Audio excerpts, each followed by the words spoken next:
Hello, everyone. Hope you guys are having a great end of May and going into the very middle of the year.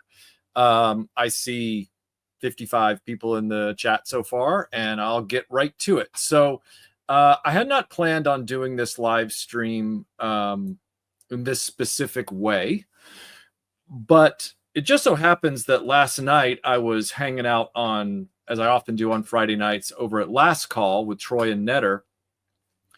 And they were discussing, and I have a link to that live stream in the description below, so please check that out when you have a chance.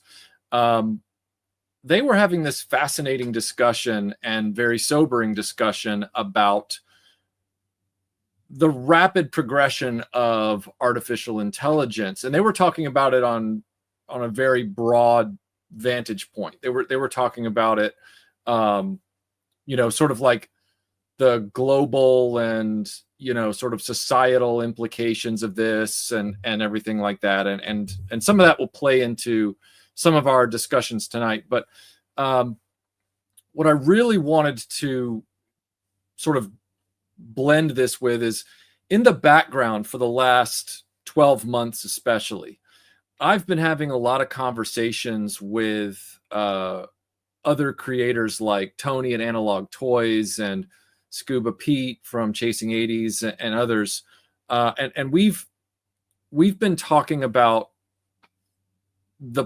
proliferation of YouTube channels that are just AI generated. Like they're just AI thumbnails with AI narrators, with AI visuals, with AI content, and so it's a very like soulless, lifeless kind of thing that hooks you with some kind of obviously generated thumbnail, and then you just watch this kind of heartless fabrication of whatever it is.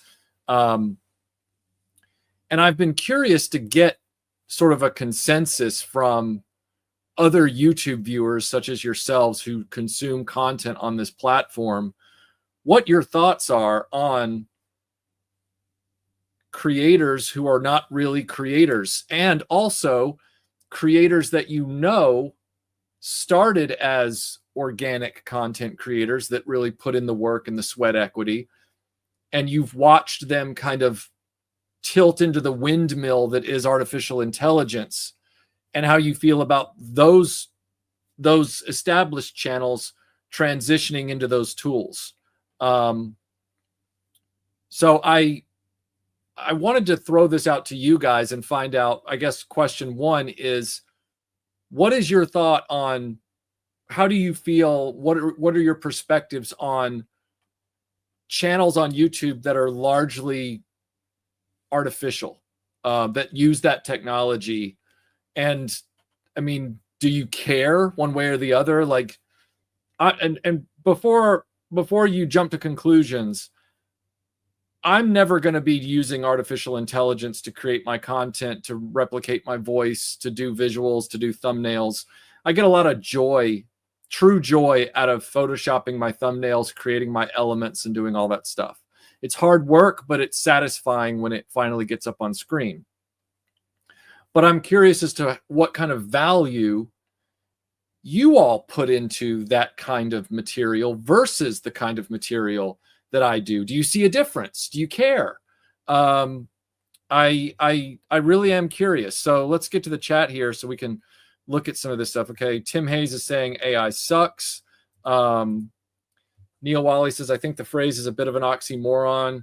Artificial intelligence only knows as much as the person who programmed it, and many times it's not much. Yeah, that's kind of the way I feel about it. And Last Call with Troy Pacelli, thank you so much for the $5 super chat. He says, thank you so much for the shout out, Michael. You're welcome. I was surprised to find that I had 3 times usual views on that one. Oh no, absolutely. Everybody should watch that stream, for real. All the news articles you guys bring up, all the analysis, all the stuff you go through and the implications is really, really impressive. Let's see. Soccer Rewind says, well, it's a siren song, isn't it? I can see how someone would get sucked into it, right? Jeremy Kerr says, all this AI crap scares the hell out of me. I already have trust issues, and this stuff doesn't help matters. Now, Lester's saying time and place is key. That's very interesting, Lester. So you're saying it's how it's applied and when. If you have a moment, let me know in the chat where your parameters are on that. I'd be very curious. That's both interesting and encouraging. I'd love to know. Jason Anderson says, only one channel I watch ever did anything with AI, and what they did was a one-off episode of them goofing on it. Okay. I know for a fact that there are some creators that I've known for a while who are out there now, not turning their whole channels into AI, but they're kind of trying to reveal the ridiculousness of AI, and they're incorporating some of the, the most baffling, goofy, nonsensical AI generated stuff into their content as a kind of double joke. And I don't totally have a problem with that, because they're commenting on the not darker side, but the side of the technology where they're saying we really don't need to be using this seriously or even courting it in any way.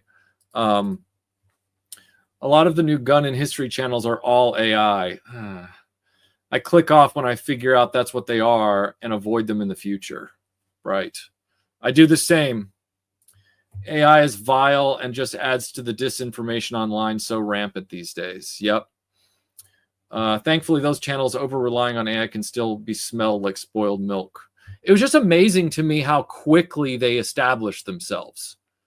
The ones that were just making like, it's a trailer for Star Wars, but it's from the 50s. Like, I never even watched those videos. I could see from the thumbnail they were AI.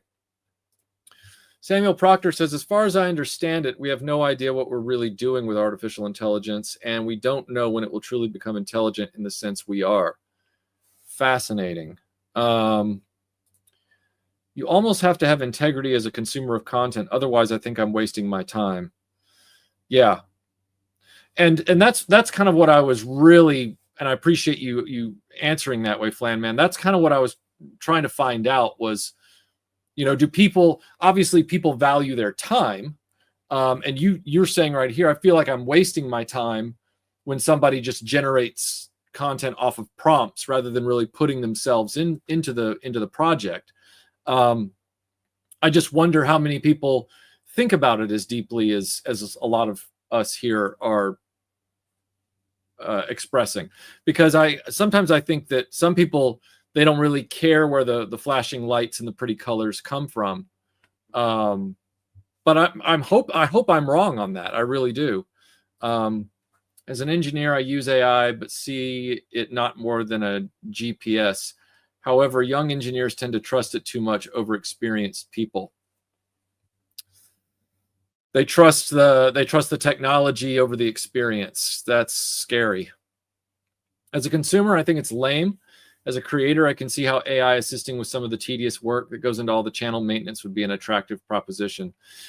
Yeah, I can understand how some people would get there with that. The only thing that would worry me is once you take your hand off the wheel, you're lulled into a false sense of security until something messes up, and you don't know it until it's red alert. And maybe that's the control freak in me. I don't know, but I would get really worried that something would go wrong and I wouldn't know about it for, in other words, something I could have prevented had I still been doing it myself slipped by. And I know that there's always human error. So that's interesting. Robert's Infinite Realms. Generally, I like learning new tech, but this AI stuff is making me a Luddite. If I see something AI, I click the do not recommend option. Analog Toys says, I refuse to click on a YouTube video if it has an AI generated thumbnail. Yeah, same. That I do avoid those like the plague. I really do. Whatever I said, I'm glad that it helped you out. True, Doug. Very true. I heard about that, Dr. Sleep. I was like, is this for real? I thought this sounds like we're in the Matrix or something. That was crazy. Shadversity threw shade at Miyazaki's simplicity in favor of AI because it's detailed.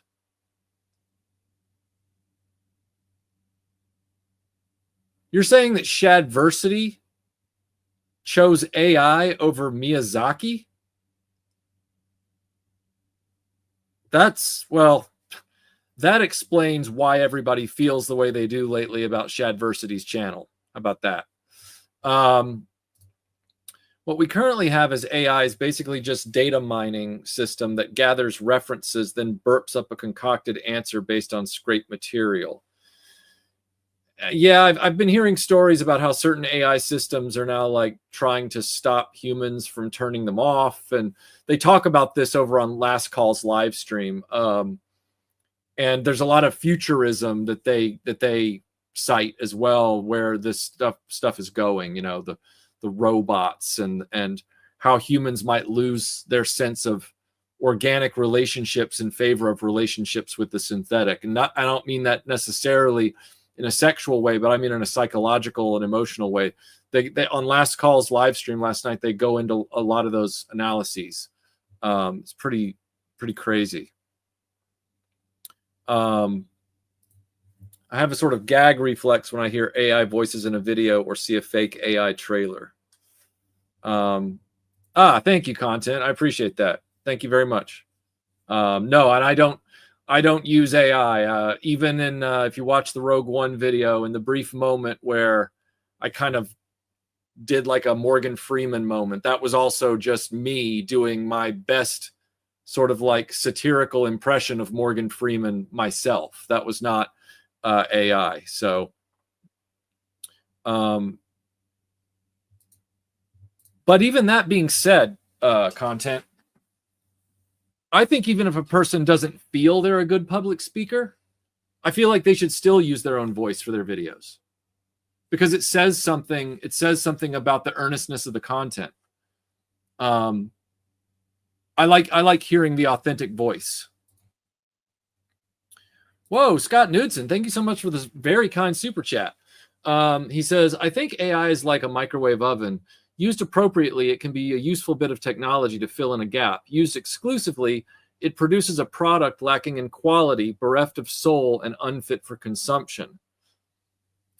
I have learned that there are certain types of AI tools and things that are already embedded in legacy programs that can actually help fill gaps, literally. For the longest time, as an example, Adobe Photoshop, it had machine learning and programming that was their content-aware fill tool. And then within the last few versions, I can't remember exactly when, it's been about a year now, they moved over and they still have the content-aware tool, but apparently that's more of like a programming machine learning thing, which I don't really understand the difference between AI and machine learning, but I understand there is a difference. But they now have a new tool right under it called generative fill. And generative fill is AI. It's like content aware can't generate images from nothing. It can extrapolate approximations of backgrounds to try and get rid of an element that you don't want in an image. And it's not always very successful. And so sometimes it required a lot of hand touch up after that. The human element was still very much there. Now, generative fill, which is AI based, it also can sometimes mess up, and sometimes it really goes crazy and you don't know what it's trying to do.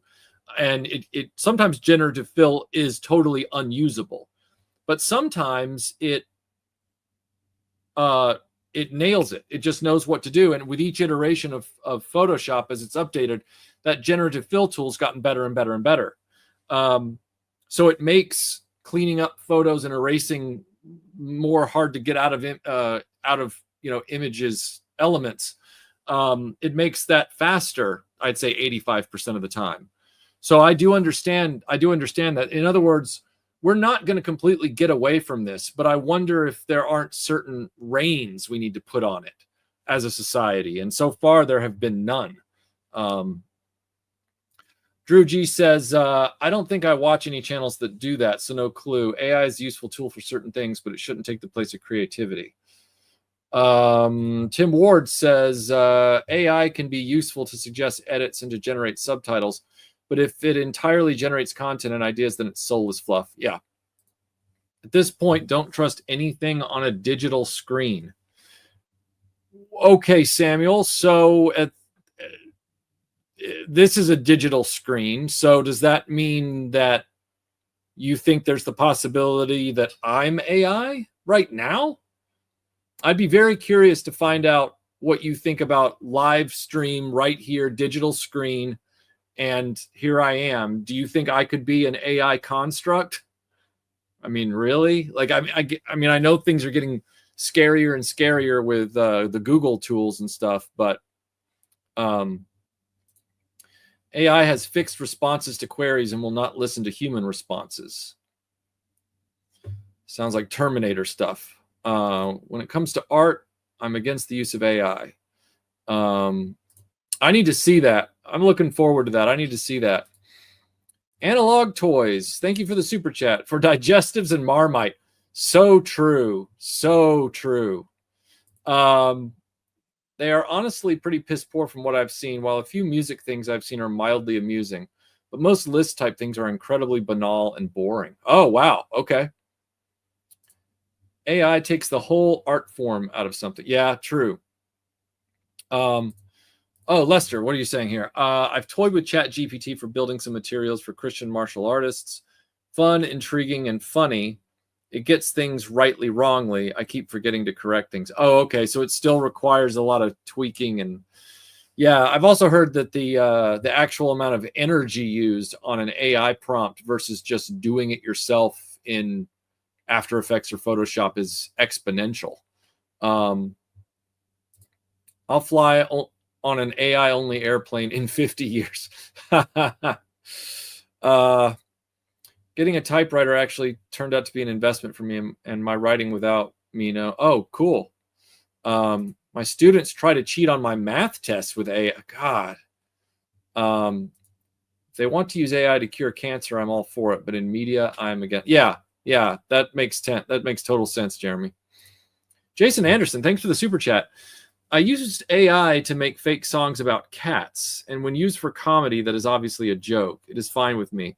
When people use it dead-face seriously or to replace research or work, it's meh.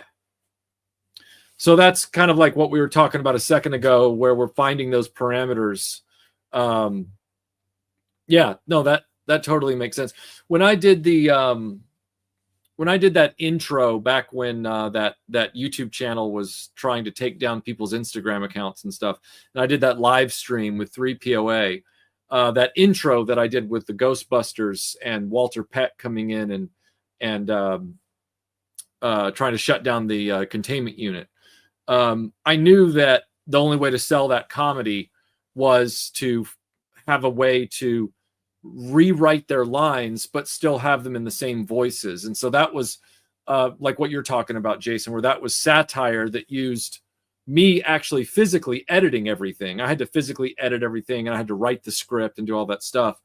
And then I had to put, the voices into a kind of AI mimicry so that I wanted people to I wanted them to not be ahead of the joke at first. But those moments for me are very, very few, far between, and rare. And they're always for comedy. And I would never generate a visual, I think is my larger point. Yeah, like as an example, every single minute of that 3-hour, 10-minute Rogue One video, there's not one AI generated anything in that. Every single minute of my 4-hour Indy 5, not one AI generated anything in that. So I agree with you, Jason. Like, it seems like there are areas where it would be acceptable if people could show restraint. And I think the lack of restraint is the issue. I saw an AI post on Instagram that looked really good until one of them misspoke. Sometimes they get the eyes and everything get weird. I'm against AI, which I consider empty. Third 30 to 40% of videos appearing in my feeds of late have been unabashedly AI slop. Yeah, Margaret, that is exactly why I was kind of sucked into Last Call's show last night with them talking about this at length and all of its implications. And it dovetails with something else that I'm seeing as a concern this year with sort of like YouTube viewing trends and stuff like that. But I'll get into that in a minute. I saw one AI generated thumbnail last week for a video about the accident on the Twilight Zone movie, and it showed Vic Morrow and the that's tasteless, Eric. That, to me, that's a deplatforming level crime. They shouldn't do that. I will say I love the people who are using AI to create the retro looking movie trailers. But going into that, of course, it's AI. I guess I found those to be rather hollow myself. But I mean, if that's something that you're into watching, then that's fine. A person I know who uses AI for his channel uses it to hide his identity and voice. Interesting. I know people have hidden their identities and voices prior to AI, though. Like it's not dependent on AI to hide your identity on YouTube. People have done that all the time. So the only way how I might give a pass to a long-term YouTuber using AI for their voice is if their voice is permanently damaged. Okay, like in a Val Kilmer situation. Show the medical files, and if their audience votes yes to it. Okay, very interesting. And I would agree with that. That AI is a tool to help somebody overcome a physical challenge that they've encountered. Yeah. I'm kind of shocked that Keith has not made several new Tom Cruise movies with AI. Tom Cruise as Batman, James Bond. Don't give him ideas, Jason. Don't give him ideas. Robert's Infinite Realm says Ninja uses AI right. I didn't even know he used AI. He makes an interesting cinematic related to his subject, but keeps going with the regular video. That's your line. Oh, okay. Okay. I get AI isn't perfect. Some want lazy, but if done right, you can get gold. There's one AI Star Wars video based on a comic where Tarkin knows that Darth Vader is so some people are adapting comic books. Okay. Huh. Well, that means they could start adapting novels too, I guess, which would be pretty wild. I mean, I thought they were very you. How about that? As a math special education teacher, AI can be used to generate custom equations and story problems that result in specific kinds of answers that lend themselves to certain solution strategies. Whoa. So you're saying that AI can actually assist teachers in coming up with study material. Would it be possible to piggyback onto my question from Troy's stream? Would we regret the internet as we know it currently? Great gulfs of info, but it is the wild, wild west. So Lester, are you saying that right now the internet is back to being the wild, wild west like it was, say, in the late 90s, early 2000s, and we're now experiencing like wild, wild west 2.0? And are you saying that we regret the freedom that we've had? And like, I certainly regret tech oligarchies being formed because of the internet. I do think the internet, though, has created sort of with varying degrees of success because corporations have bought up everything. But the internet began by allowing people that were being gatekept from platforms traditionally to suddenly have a voice and allow the average person to determine if their voice was worth listening to. YouTube being a great example of that. It's now very corporatized. So the level of success in that regard in the present day is arguable. But I do think that was an admirable development of the internet. However, it brought with it a lot of problems.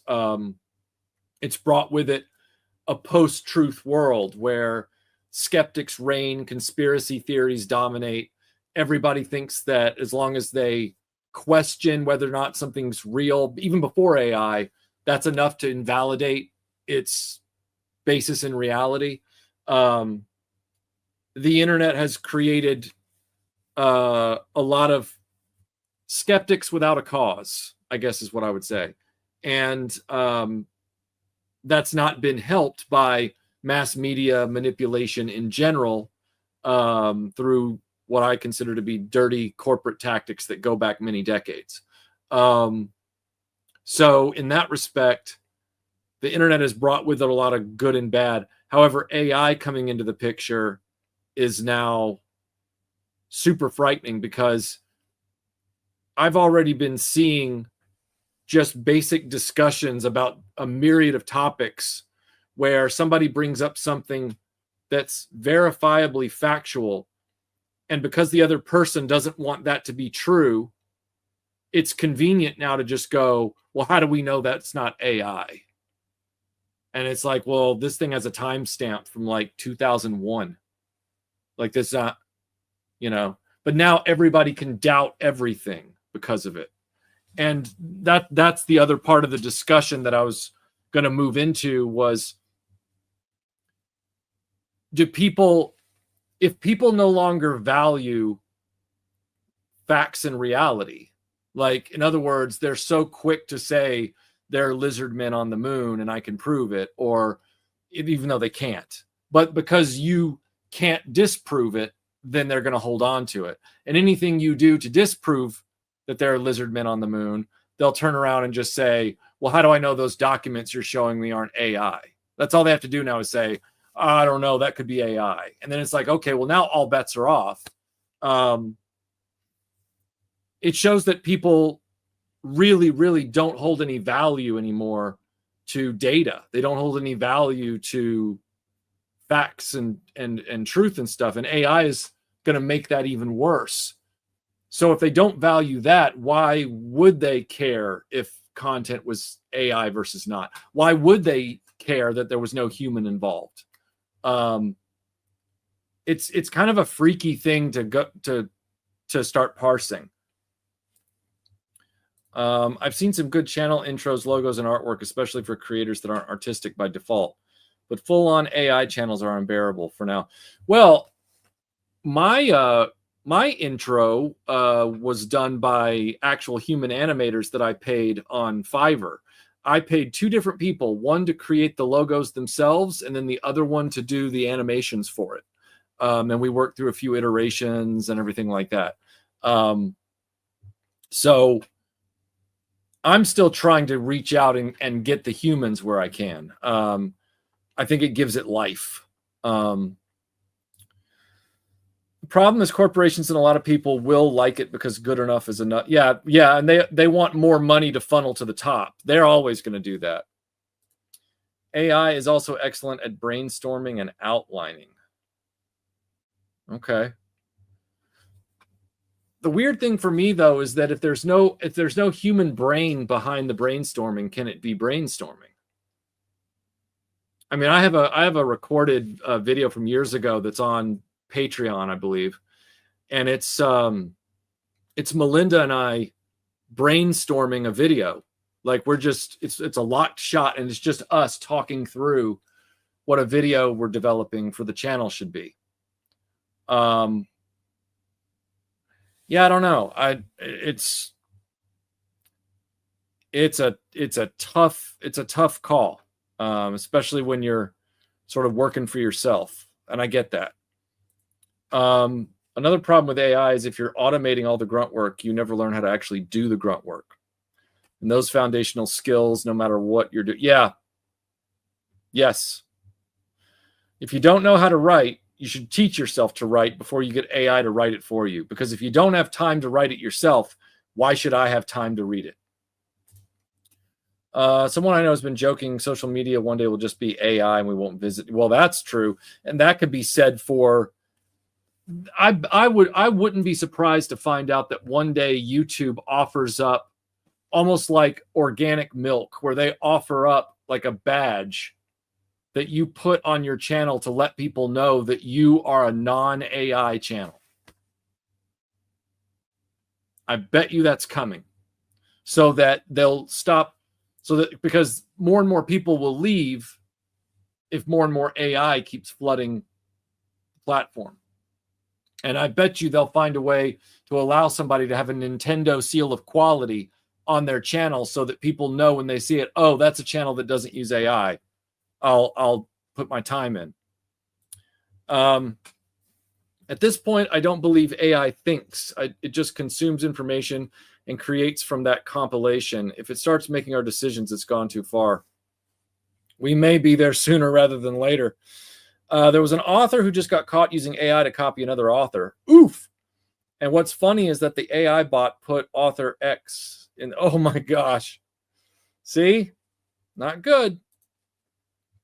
I just joined the chat. Would like to say I hope everyone rejects AI when it comes. Yeah. Same, Mars. Same. A lot of the conveniences we have now atrophied. Many of the manual skills we used to need, like map reading. I can read a map. I can even orient it with a compass. Humans have already lost their sense of relationships. Thanks. Yeah, true. I'm just saying that AI might be like the actual final blow. It might be the death stab that prevents us from ever going back. I feel like we've been warned about this stuff for about 200 years, starting with Frankenstein.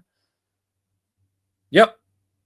Your original question was, is there a place for the analog man in the AI future? I feel like yes, based on the attitudes of folks here, at least, maybe not forever. Yeah, I keep wondering if where it's going to kick over is when they start doing, mainstream implants in the brain and stuff, and they're going to start requiring it for things, and I'm not going to want to do that. And that'll be the moment where the path for your future versus other humans truly goes like this. And they'll all be using their brains and cryptocurrency, and the rest of us will be creating old world economies and trying to live across the street from the Amish, and maintaining a sense of actual, civilization. The thing that scares me is people with AI. Yeah. What's up, everyone? Personally, I can't stand AI as it takes away jobs and opportunities from actual trained individuals. For instance, my older brother works in graphic design. Yeah, I can imagine so. I can imagine that would be frightening. Let's see. China showed examples of how AI mates are running rampant through. I hate a fake put on voice by some channels, let alone. Yeah, agreed, Michael. Agreed. I suppose a version of AI via my use of the Opera browser, which has made my tasks a little quicker. Oh, okay. My greatest hope is that the proliferation of AI fakes finally causes humanity as a whole to detach from this always online society. Yeah, that would be a great resolution to this. It would be great if there was the counterintuitive backlash to this on a scale where that happened. That would be awesome. I would be totally out of a job, but that would be awesome. As for YouTube, I use AI to translate channels I'm interested in, but in a very foreign language. Oh, I know. Same, Bjorn. Same. Did Hasbro start using AI for the artwork? Yes, it did. As a matter of fact, Robert's Infinite Realms, I believe, Robert, you correct me if I'm wrong, but I believe Robert's Infinite Realms was the one that showed the Wild Bill card back with 6 fingers. The artwork, Wild Bill has 6 fingers. It's real bad. I use AI to accelerate my problem solving. It shows me options I hadn't. Oh, okay. I guess that would just basically be like asking C3PO for an opinion. So maybe that's a good boundary. I used to work in the RPG business, and Hasbro's use of AI for D&D offense. Yeah, agreed. There's no excuse for that. Talk about like, we want to sell you a game where you have to play with other humans, but we're selling you this game now that no longer is made by humans. Ugh. It's all fun and games until Hal won't open the pod bay doors. Yes, sir. Only Tiger Michael is real. Yeah, good old Tiger Michael. Too bad that Snapchat changed all that, and so I can no longer use that tech. Fair. Although I could get AI to recreate me, but I guess right now it's not. That Google one might be able to perfectly simulate me.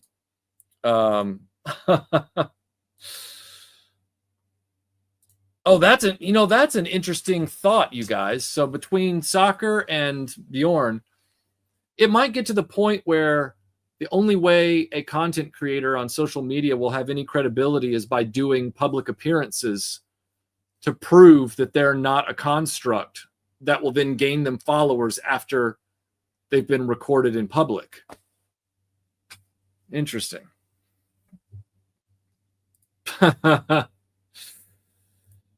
Oh, sometimes I wish I was. Let's see. If Michael was an AI, I think he'd be more of a shill and less than that. I guess my comment was a bit hyperbolic. That's okay. That's all right.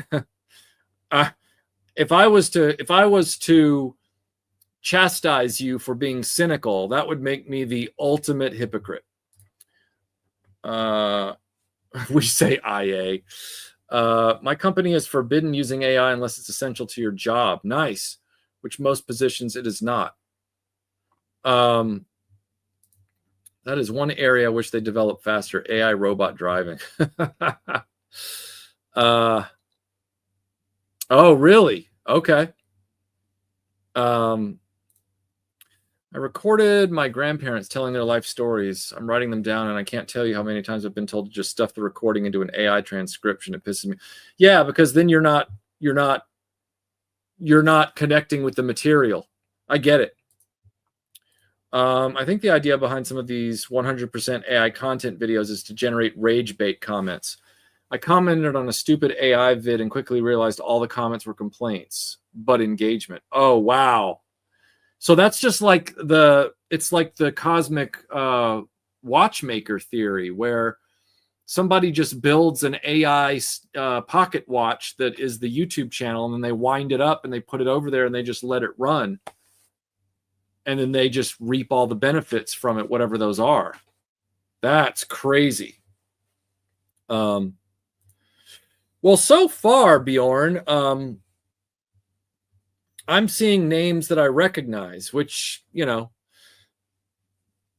say what you will about people who believe that YouTube channels should just stay out of the comments and allow any and everything to just stay there. That's how you get a proliferation of bots, scam links, AI. But myself, and especially Tim Ward, Tim Ward is I'm like the second line of defense. He's the first.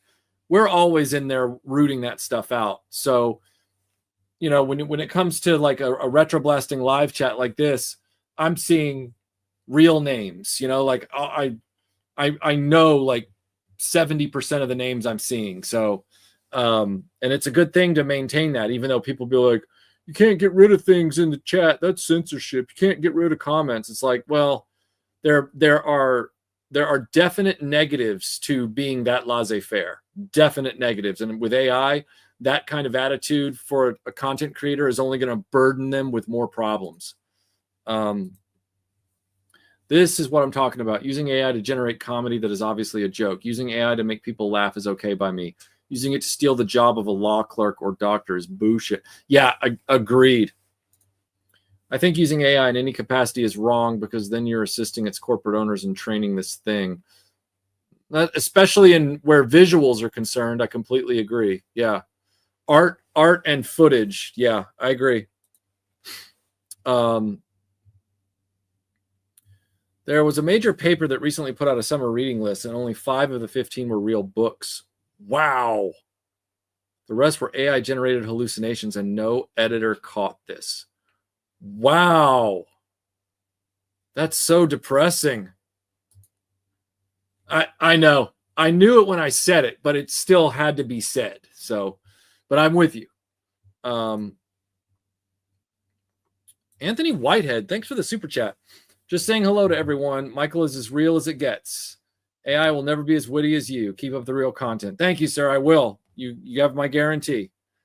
I'm getting closer and closer to accepting the dead internet theory. Ooh, Bjorn, what's the dead internet theory? I'm not up on this. Tell me. Just the other day, I legit saw a job ad for an AI creator. Wow, that's so depressing. In 50 years, do you think we will become religious fanatics who will destroy computers and any form of AI? I bet you there will be a movement.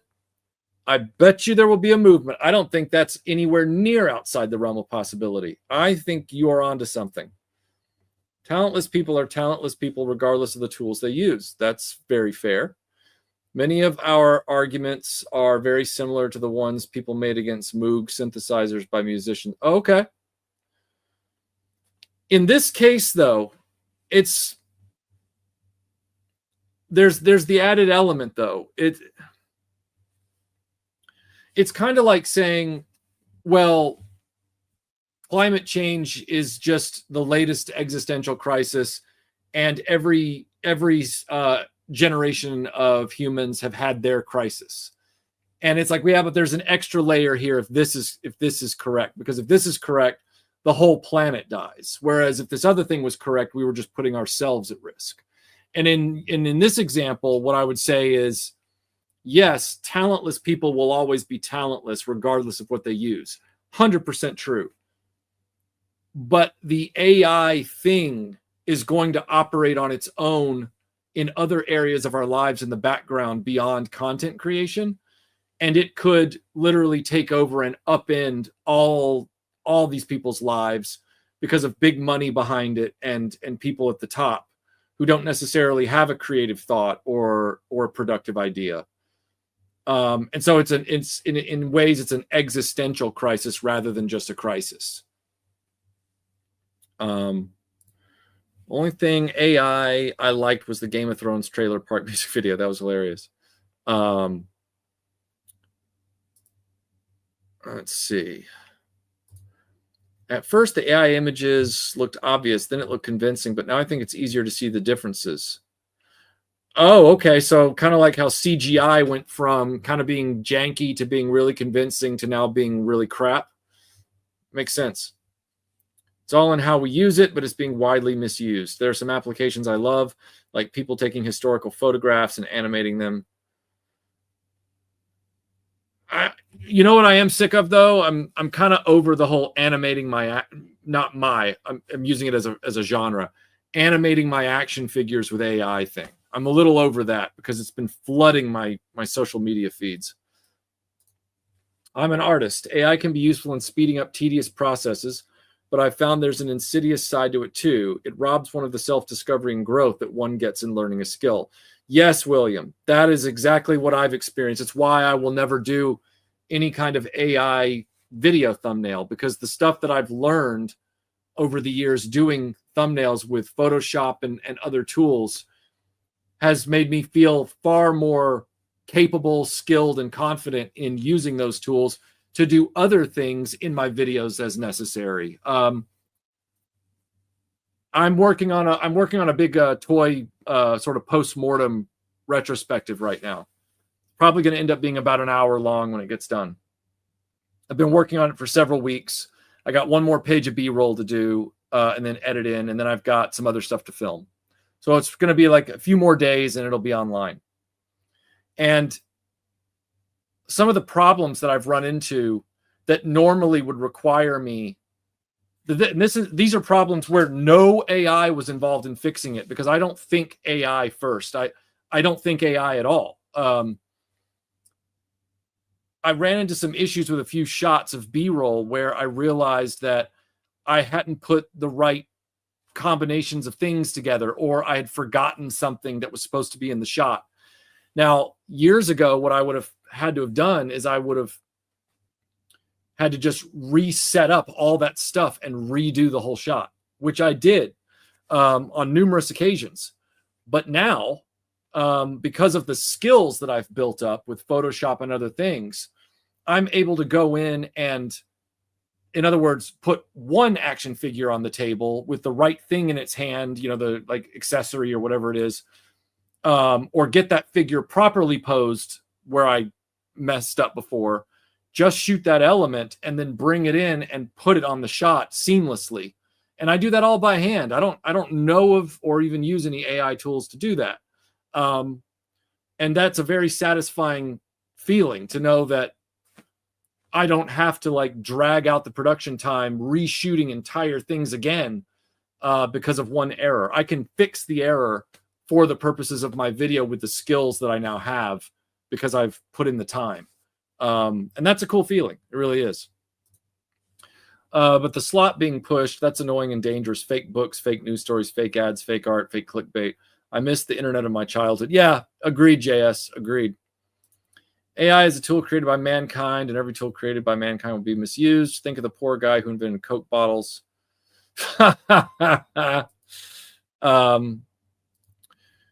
If you aren't at Joe Fest in person, we will just assume you are AI.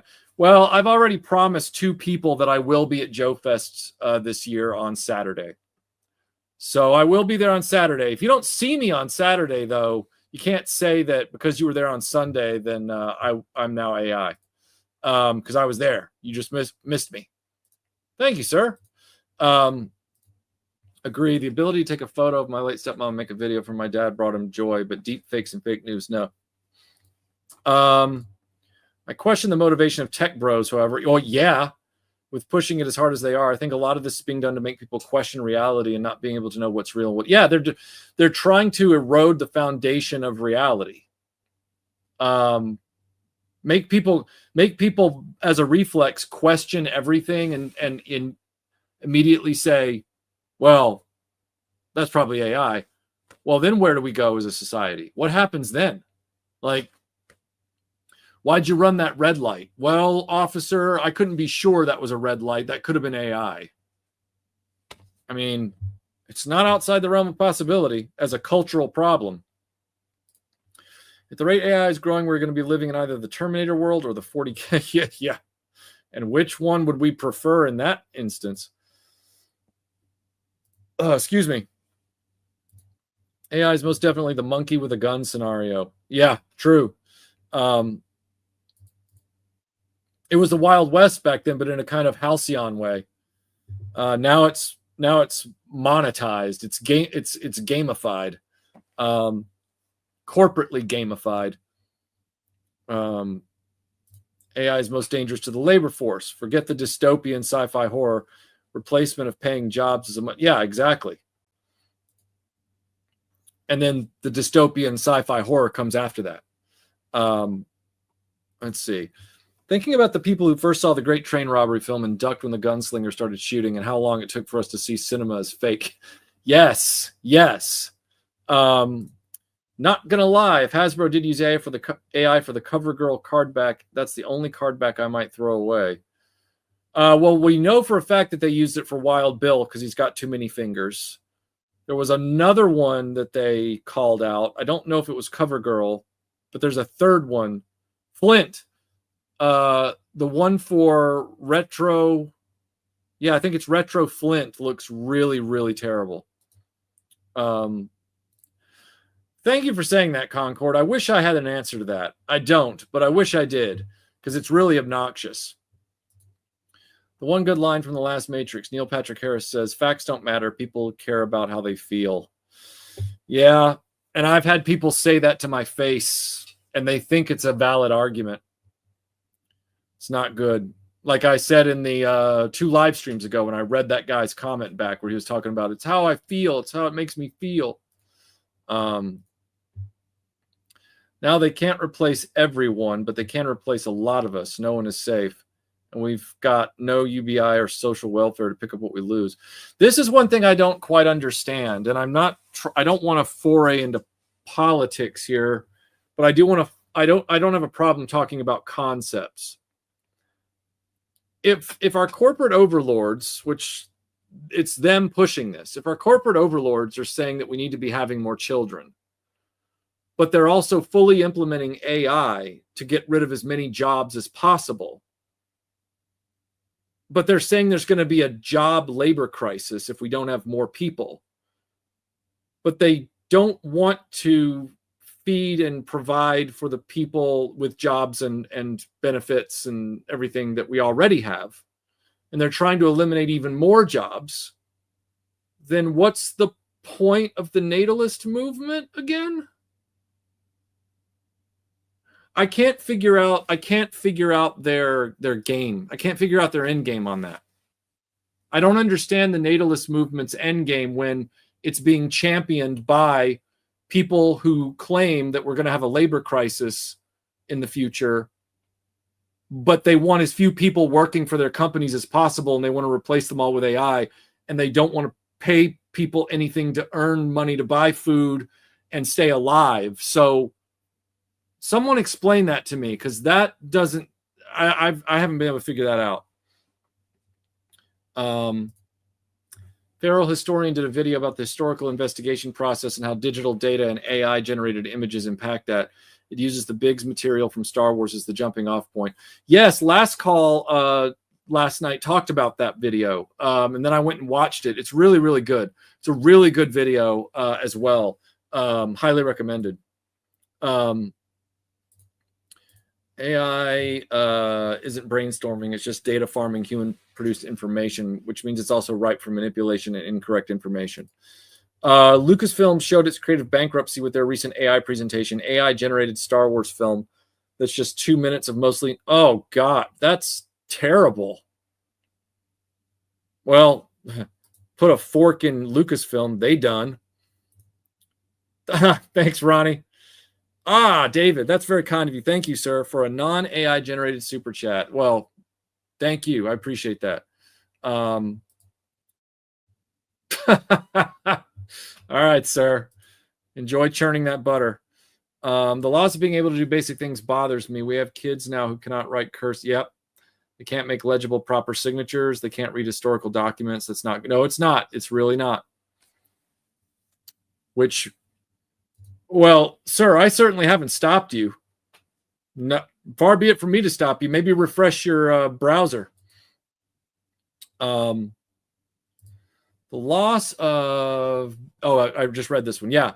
All I'm thinking is, well, maybe that'll give me some job security in museums as I get older. Let's see. I found one really good use for AI for remastering shows stuck on videotape, not just sitcom. Oh, interesting. Okay, well, if you can get good results out of that, I can see why that would be valuable. You lucky bastard. And I say that unironically. You have a place to go when everything else collapses, sir. Just keep that straw hat and those suspenders in your closet. I'm a Saturday-only attendee, so I will look for you. Cool. Developers make a good living coding their own demise. My biggest concern with AI is it will be used as a control device to further shut down free speech in this. Well, yeah, that's a huge concern. We as humans have been so focused on convenience and creature comforts for so long that using AI en masse is a sign that we are joyfully running towards idiocracy and yeah.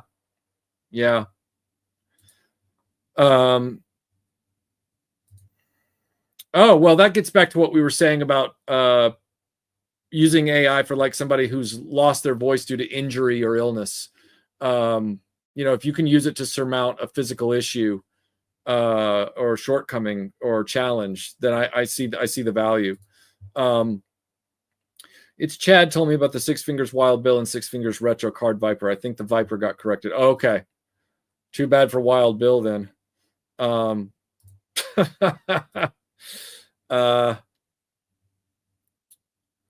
Closest character to Michael, if it was AI, would be Marvin from The Hitchhiker's Guide to the Galaxy. I'll grab my towel. Aged Boomer, thank you for the super chat. Maybe I'm an AI. No, you're not an AI. You're just like deliberately cagey. Like, I swear, it could be the Mandela effect, but I swear there were many times on Last Call where it was insinuated heavily that you were younger than Troy and I by a lot. You just had like a very like mature voice. And then all of a sudden you change your alleged age, which, you know, okay. So you've kind of pulled this like Jason Bourne thing where nobody really knows who or what you are. They just know you exist, but you've played games with everybody's sense of reality about you and stuff. So I'll probably still harp on that with you until the end. But yeah, that's more of what it's about. I don't think you're AI. I just think you're difficult. I don't mean that as in you have a bad personality. I mean that as in you're difficult to pin down. Let's not misconstrue. Although you do get really easily irritated with Troy, which makes me laugh with Troy at your frustration. Let's see. What nobody knows is that I'm an advanced AI developed by the same program that had Matthew Broderick. Oh gosh, oh gosh, that movie was hard to get through. I never want to see that again. Oh yeah, everybody. First of all, thanks. Anybody who hasn't thumbs up the live stream, if you wouldn't mind clicking that real fast if you have the opportunity, because we get like downvote attacked by people because they're sensitive and weak. So thanks, thank you, good to see you, Sudahuba. Oh, I do, I remember. Yep, I remember. Scott Knudsen, thank you for the super chat. Devil's Advocate. When I look at the state of Star Trek, Doctor Who, Indiana Jones, James Bond, etc., I'm tempted to ask, can AI be any worse? Wouldn't an AI aping Kasdan and Kirshner do better than the Drek currently on Disney? Well, if we go by what everybody's been saying about how it parses everything that's already been created by humans and then outputs something new, we would definitely be in sort of AI driven fan film territory, like fan pandering. It would be all just nostalgia references, I would imagine, with new names and everything, but or probably old names too. But I guess I would say that an AI fan film couldn't be any more soulless than the current spate of a lot of that stuff. But I don't think that should be used as our rationale for handing everything over to it. That's what they'll do because it's cheaper. It's like we destroyed the quality of our entertainment to the point that now its value is so low that we can just seamlessly hand it over to AI and just have them create the same pablum.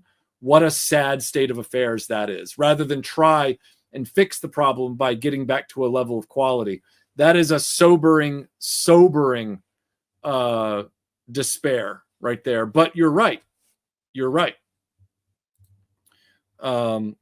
Cute fluff. AI is a tool like anything. It can be reused and modified. True. It's just a matter of who has the ethics. Whoever's using it has to have ethics and principles. So if anybody can pick up a steak knife, it's the person with ethics and principles that's not going to stab the other person in the room. But there's always going to be somebody that picks up a steak knife and wants to, get crazy with it.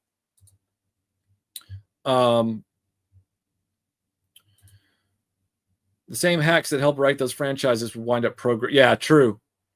That's also the tough one. At what point is it just not accepting advancement, aka Luddite versus this is the ring and there's no mountain? Yeah, true, Robert. True. Ha! Picked up what you're putting down. I fear this sort of thing would end up feeling hollow and derivative. Agreed. Agreed. You gotta keep thinking for yourself. Absolutely. Lots of content creators are now making a virtual character as the face of their channel and create an entire mythology around them. VTubers such as HoloLive.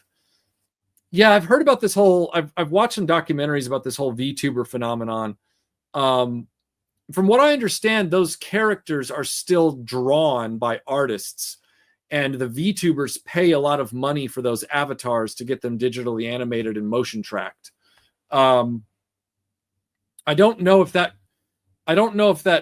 counts necessarily as AI yet, although I'm sure there will soon be a way for VTuber avatars to be generated by AI. But from what I understand about VTubing is that there still has to be a person behind a mocap camera on those live streams to create the animation that character's doing. I could have that wrong, but I don't think I do. Because like I said, I've watched stuff about it. You are the YouTube Kirshner. We know you won't. I will not. Let's see. Animated action figures grosses me out. No thank. Yes. I do talk big game about hating AI, but I would be lying if I said I never used it. I used it as a search engine to find sources to answer specific historical questions for story research. Well, just double check some of that stuff, because sometimes AI gets history conflated. Sometimes AI does some really funky things with its auto-generated results. I've seen it both in person, and I've seen whole like logs of people posting screenshots where the AI just had this crazy answer for stuff. I'm a graphic designer for an automotive group, and I use AI to clean up images for digital backgrounds. Oh, interesting. I guess that's kind of in a way what I was talking about earlier with Photoshop's generative fill tool. Oh, thanks, man. That suit it's a custom tailored suit from Magnoli Clothiers. It is based off the suit from the Bond movie Spectre. Melinda picked that out for our wedding. I like to buy from Magnoli, and I sat her down a few months, about a year before the wedding, and I said, "Hey, which suit do you like the most? Which one would you like me to, have made?" And she said, "I want that one." And I was like, "Okay." So that's the suit from Spectre. The tie, I don't believe is the same tie. It's a different tie, but the suit and everything is from Spectre. In fact, it even had the cufflinks from Spectre. Isn't AI just the start? What about big companies creating robots and things like that? I always think about Terminator or BSG. Yeah, that's what they talk about over on Last Call on the show last night, which I have a link in the description to.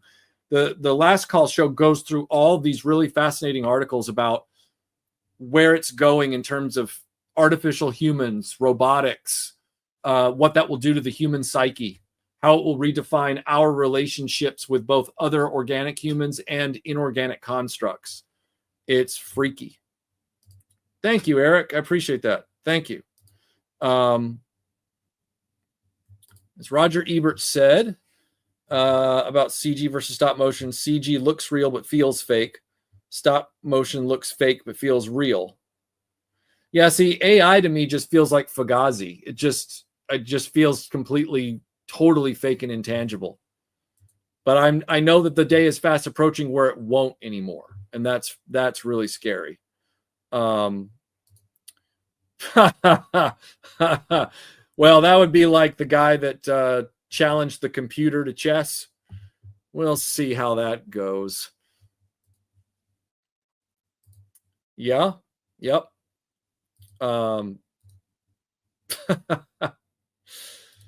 Google apparently purposely makes their search engine terrible just to keep people having to look at their ads longer. I believe that. Clones of Steve, thank you for the super chat. Traveling for work and stuck alone in a hotel room, homesick, ridiculous, I know. Glad I can hang out here for a minute. Thanks. You're welcome.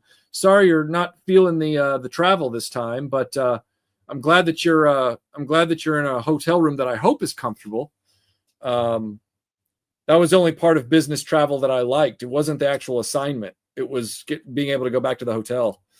That made me a bad worker. I know. Do you think BBC aliens will take over, or will West push back? I'm not sure I understand what that means. To me, the BBC is the British Broadcasting Corporation. So I'm a little confused. Most of these tech bros, AI bros, want reality to conform to them when they need to do the opposite. They have a lot of delusional power. Yeah, they seem to be really working through some stuff, and they're affecting our lives in the process. Ghost in the Shell is more real every day. You will know if it's fake because your ghost. Yeah. And I still say Ghost in the Shell is better than The Matrix. Since we are talking about AI, Michael, have you heard about the Texas bill SB 20 and its potential impact on the comic and anime world? I agree with parts of it, but it gets crazy. That's that one where they're trying to like make it not federal, but they're trying to make it like an actionable crime to watch anime or something. Yeah, it's something only Texas could come up with. Like, there's a lot to love about Texas, but there's a lot to just be like, really? And I quote Walton Goggins from, or not Walton Goggins. I quote the reaction to Walton Goggins from Shanghai Noon when Owen Wilson looks at his other friend in the gang and says, "Where did you find this guy?" And he goes, "Texas." And he slaps him and he says, "Texas? Are you insane?" And that joke works because look at how Texas works. AI was such a cool concept when it was Jarvis, Data, Tron, or the Enterprise computer, but real life AI is such a damn lifeless letdown. But why? Well, it's just like anything else that was conceived in sci-fi, so much cooler than the way it was finally implemented. Like, all of us still want the flip Star Trek communicator more than we want this smartphone that's tethered to a mega corporation. We would rather be, connecting to the Enterprise than playing the 50th round of Wordle. I think the AI stuff is leading to more WALL-E, a bunch of human blobs. Yeah. I think a lot of the 80s and 90s nostalgia we see floating around is the result of people subconsciously missing a time when people still had both technology and their humanity. Yep. So do I, Cute Fluff. So do I. I think the tech bros are pushing AI for the same reason they were pushing startups 20 years ago, to rope it in. But yeah, well, they definitely want everybody's money. No, they don't. My takeaway from this is that there's no technology you can create that a corporation won't eventually use to enrich itself at your expense every single time, unless we finally break out and mass produce guillotines. All three of the retro cards had signs of AI: Flint, CoverGirl, and Viper. Damn. Did you guys see the man who tried to use an AI lawyer in a court case? That's hilarious. I think I heard something about that, but I need to go look into it again. Unless we're in the Matrix, and either way, we're batteries. Yep.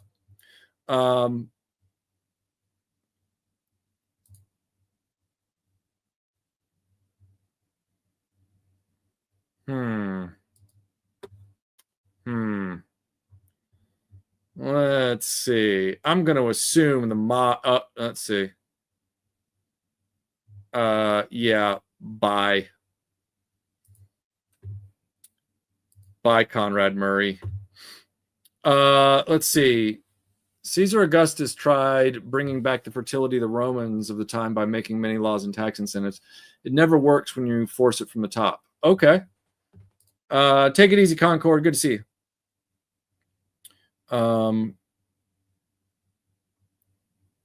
Most entertainment content on social media is AI generated. Helps the algorithms keep people glued to their phones. Ever see a couple at a restaurant on their phone? Yeah, true. Aged Boomer, thank you for the super chat. He says, Troy and I were discussing authors of Kindle books leaving the AI prompts in their finished book. Any thoughts? I mean, it just goes to show you that if you're lazy enough to not write a book and use AI, you're going to be lazy enough to not proofread it. Lio Convoy, thank you for the super chat. I unironically believe that AI is demonic and I do not trust it. I can't help but agree with you on that. I really, and I don't mean that to say that normally I don't agree with you. As you know, I do. I just mean that I can't not move off that either. Okay. Take it easy, Scott. Good to see you, sir. All right. Lio, thank you for the super chat. He says, no, they're trying to make it an actionable time to consume or own media. Oh. Weird. Okay. How are they going to determine what's actually sexualizing kids and what isn't? I mean, that's, and you know me, I'm on your side when it comes to the whole protecting children thing. It just seems like this is something where it opens the door for a lot of overreach. We have much bigger problems currently. Wannabe kings and generational ignorance move the AI threat down a notch for me. Well, in my case, it's all part and parcel. If this is how the oligarchs are making money, and the oligarchs don't have a political party, their party is what's known as billionaires, and this whole channel knows how much I don't trust billionaires, then AI is something to be concerned about because it allows them to eliminate more jobs. So, I'm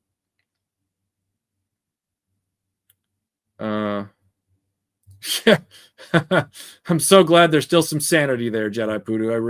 That really does actually make me feel a little better. Thanks for posting that. Anime is pretty overt about it. Wouldn't be hard to determine it for that. Well, in a lot of cases, yes, but there's some people who don't watch a lot of it who they just think it's all strange, and I know people who just want it all eliminated. So when I hear that there's a Texas legislature about to determine that, it does make me worry about overreach.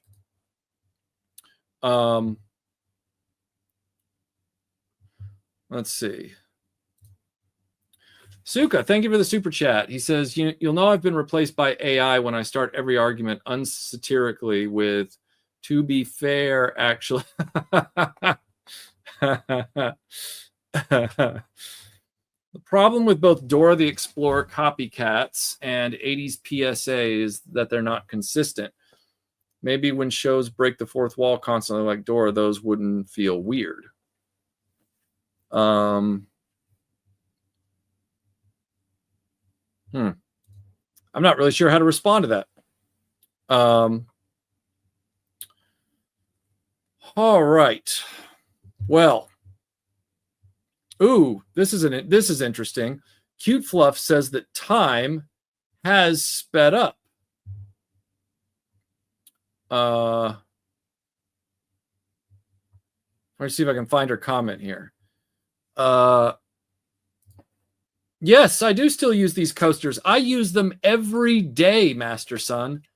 Every day. And usually on every live stream, I get a question of why I still use 3.5-inch floppy disks. And then I have to always pick one up and go, no, it's a coaster. And then I tell them that you gave them to me.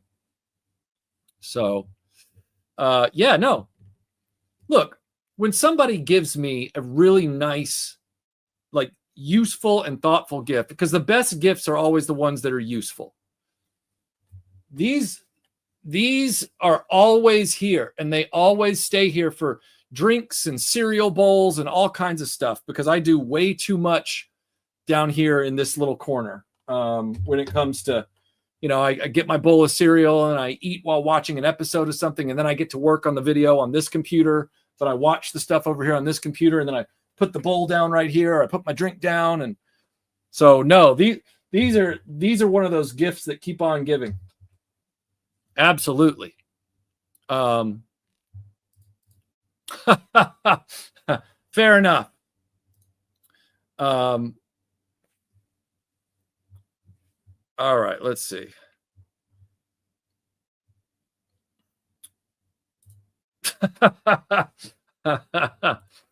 If your anime has a slice of life and has a beach episode and a high school themed anime, you're going to jail according to SB 20. I mean, if that's the case, then I'm just glad I don't live in Texas. Because what's going to happen, I would love to know what's going to happen. Are they going to round up every single person that owns a legitimate Blu-ray of a slice of life anime comedy,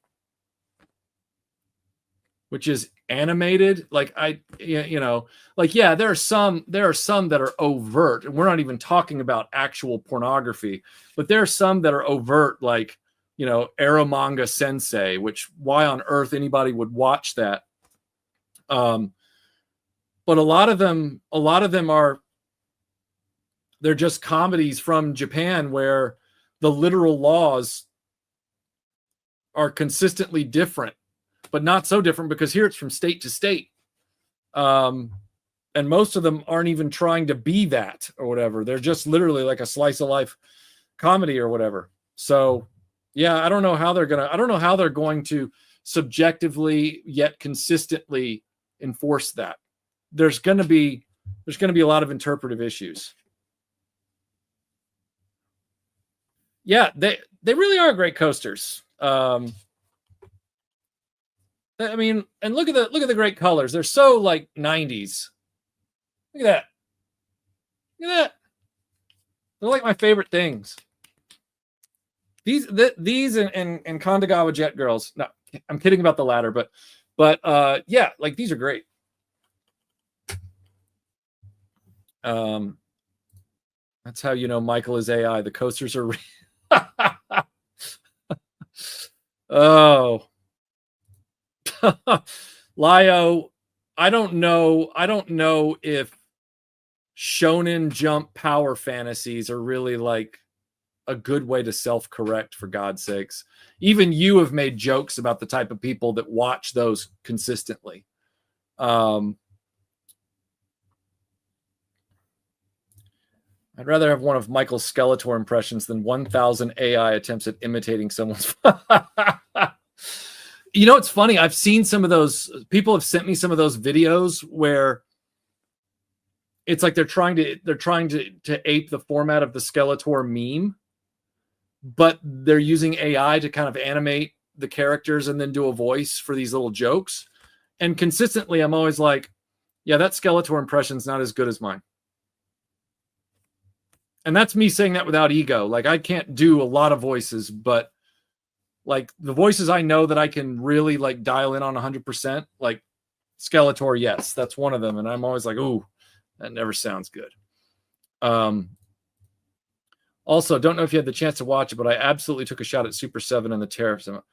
I didn't see your latest toy review, but I watched your live stream. Was it last night or the night before, where it was that call that you were revealing that person that didn't manage their server properly? I listened and even participated in the chat on that one, but I'll go check out the toy review for sure. Thank you for letting me know. Sounds like one of those laws that's there to placate a demographic that realistically can't be properly policed. That's what I'm saying, Alexander. That's what I'm saying. Oh gosh, great question. Let's workshop this. I would say that Skeletor would edge out Marky Mark, because I don't think Marky Mark's voice lends itself to rallying people to a cause. You know what I mean? Skeletor, on the other hand, his voice might be weird, but nobody doubts his convictions. Do you have any more restoration videos in the works? Yes, as a matter of fact. I'm hoping after I get this next video done, I'm going to complete the Terradrome. I really want that off of me. I'm trying to actually check boxes off my list of things that have been languishing for a while. I'm trying to clear the docket. So I'm very much hopeful that I can do the Terradrome completion after I get done with this next video. So stay tuned. I'm starting to really like these. You know, blank is AI when blank. Oh, thanks, Bjorn. I appreciate that a lot. Thank you. No, I am grateful for that. I'm very, very grateful for that for sure. Eric makes a great point. I mean, Eric, yeah, he already does. True. There are good Skeletor impersonators out there, like the guy who even dressed the part and checked the Marvel Rivals meets. Okay. As a native Texan, I'm confused by the anime law. I'm not going to lie. If I read the law, I'll only be more confused. I've read legalese before. It's like the Marx brother. Yeah, that's another problem. It's like, who was the person that got a burr up their butt that decided to then do all this, that then spun everybody else up? And they're all operating off very, very false or inflated facts and ideas and intel on what's really the problem. Or it's just another control thing. We need to go solve this over here, you know, and it's like, well, is that really the issue of the moment we need to be dealing with? I just think this is going to cause more problems. I would say that the Terrordrome looked really impressive to be around as a kid. However, because it doesn't have a roof and it's just a bunch of bays inside, that kind of, I can see the inherent play value in it. But from a practical point of view, I don't know if it's the most effective enemy base, because you literally have to drop your defensive walls in most cases to actually defend the fortress. I mean, yeah, they got the guns sticking out at certain points, but the rest of them, I don't know. It's a very weird design. It's really weird. I don't know exactly how I feel about it. Oh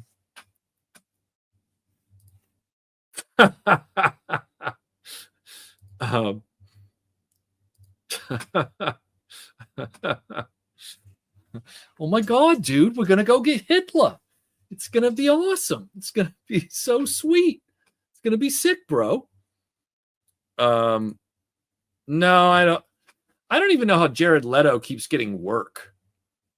Like, who does that guy have photos of? Like, all of his movies bomb, and yet he keeps getting work. He's like a filmmaker's darling. They all love him for some reason, and I'm not really sure why. Like, I'm not saying he sucks or anything necessarily, although it's Morbin time. Like, I can't figure out how that guy, when it's so hard to keep a career in Hollywood or even get a career, how that guy has managed to. He's got to have pictures on somebody.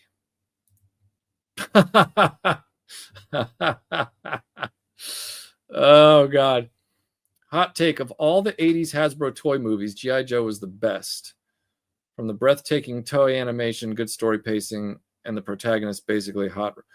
Well, I would say it's arguably the least worst. But aside from the opening sequence, which if you actually stop and think about it, makes no sense. It's a set piece to get you amped up, and it's very effective at that. I just see it as another Hasbro movie to offload old characters and get new characters into the pantheon, into the minds of kids to sell more toys. And the weird part is that they canceled the TV show right after that. So, I mean, before they went on to the Deke TV show. So about what, like there was like a year or two gap or something like that. So yeah, it was a weird way to end the whole thing. Really weird. So Jared Leto probably has proof on some big box. That's what I'm thinking. Oh,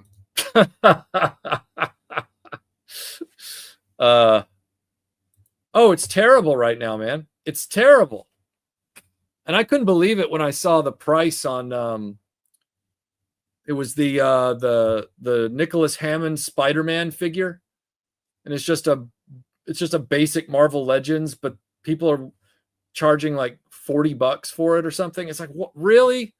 Thank God I've already got my Toei Marvel Legends Spider-Man, so I don't really need that one. But I mean, so weird.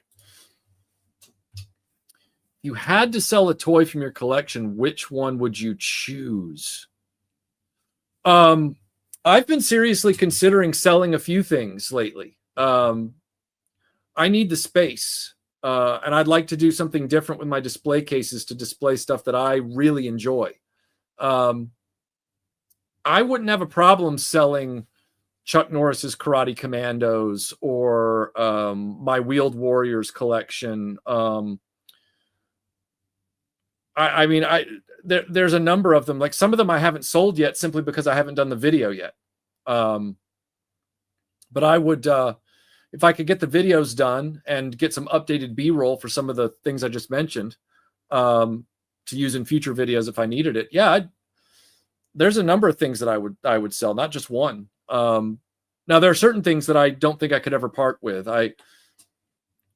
I would have a really hard time, and I'll start with the ones that I think I could have my arm twisted to part with at some point in the future, but I really don't want to. So, for example, I really, really like this Kenner Superpowers that I've put together. I don't want to sell it, but would I call it essential top tier? Probably not. I don't want to sell my Filmation Ghostbusters, but could I be compelled to do so at a later date? Probably. But it would have to be extenuating circumstances. Things I don't think I'll ever sell. I'll never sell my Popey Beast King Go Lion, the original Japanese boxed Voltron. I will never sell that. I will never get rid of my Macross stuff, including the SDF-1 figure play set. I will never part with my vintage Star Wars. I will never part with my Indiana Jones stuff. I'm sure that Melinda has her rules about what happens to her Rambo figure collection. So, but like, Sectars, after I do the video on that, I don't think I'll have any problem moving it along. RoboCop, after I do the video on that, I'll probably move it along without any real regrets. So it's that kind of thing. Yeah. I'm not a completist collector. I see it as a toolbox to be able to make good content from. Certain things I collect for myself, and a lot of the other stuff I collect to make good content so you guys can enjoy it, and that you guys know I've put the effort in. So,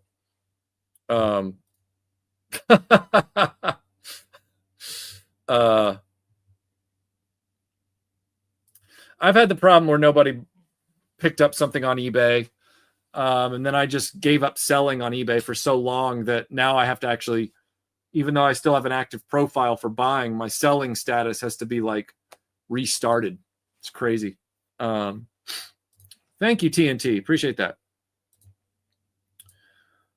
Well, as everybody will tell you, I've always been working on all kinds of videos for a while. It's just a matter of finally getting around to doing it. I mean, I'm staring right now at the Robo Jailer from RoboCop and the Ultra Police. I'm staring at it right now. It's never been on display, and it just sits in the storage room right there. One day I'll get to it. Do you have plans for your collection when you pass on in 50? I mean, by that point, hopefully 75 to 80% of it will be gone, and that meaning sold. And then the rest of it that I kept around for sentimental reasons, I'll be dead, so it won't matter. The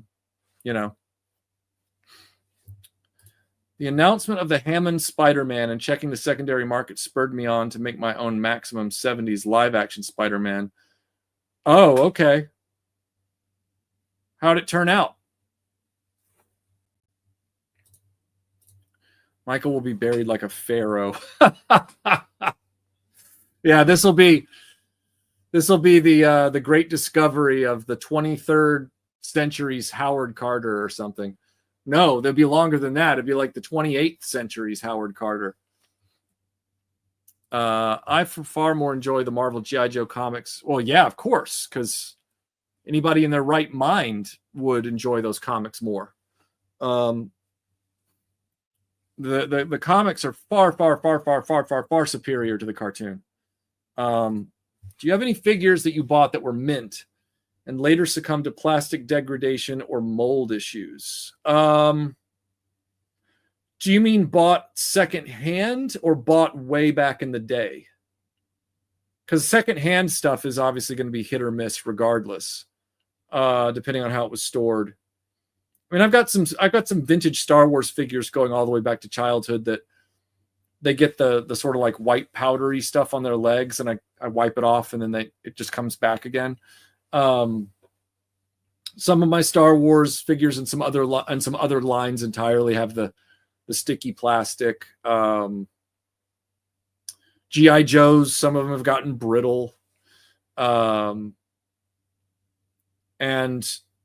obviously there are the ones that have the parts where, the gold plastic or the silver plastic or whatever it is, that just with the sort of like metallic grain in it where it just shatters because that plastic was never meant to hold up. Yeah, there's a few of those. I mean, but some of them I've kept pristine. Like I've got what's his face? I never remember his stupid name. I've got the lizard guy from the Masters of the Universe movie, and he's notoriously brittle. But we've had him since childhood, and every single piece of him is still intact. And I keep him safely tucked away where he won't get damaged. So, of course, why wouldn't I? That just makes the whole thing more fun. You got to have a dark legend to go with your mystery tomb, right? I sold Michael a bunch of baseball cards I stored for 20 years in Jello.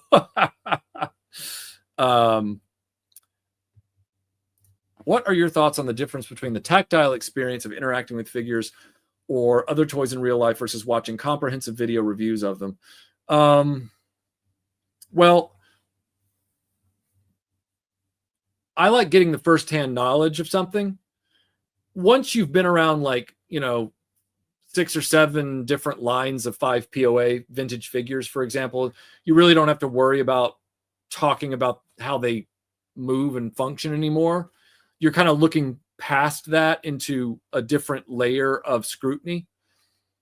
Same thing now with 6-inch figures. Yeah, you can talk about modern 6-inch figures and which ones have double jointed elbows and knees versus which ones don't have, toe joints versus which one.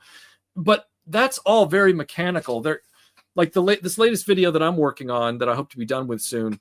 It's not really about that. Like there's a mention of that at one point, but it's like one sentence and then you move on, because what it's really about is looking past the mechanical parts of it that make all those figures kind of the same, because we're living in 6-inch action figure hellscape at this point. And for me, it's about, well, do these assortments make sense? Why did the toy people who made this line make these choices for products?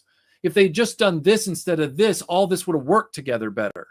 Why did they do that? Why did they put these accessories with this figure but deny them from this figure? Why did that happen? And so for me, the exploration for both vintage figures and with modern comes down to, what am I looking at as a whole?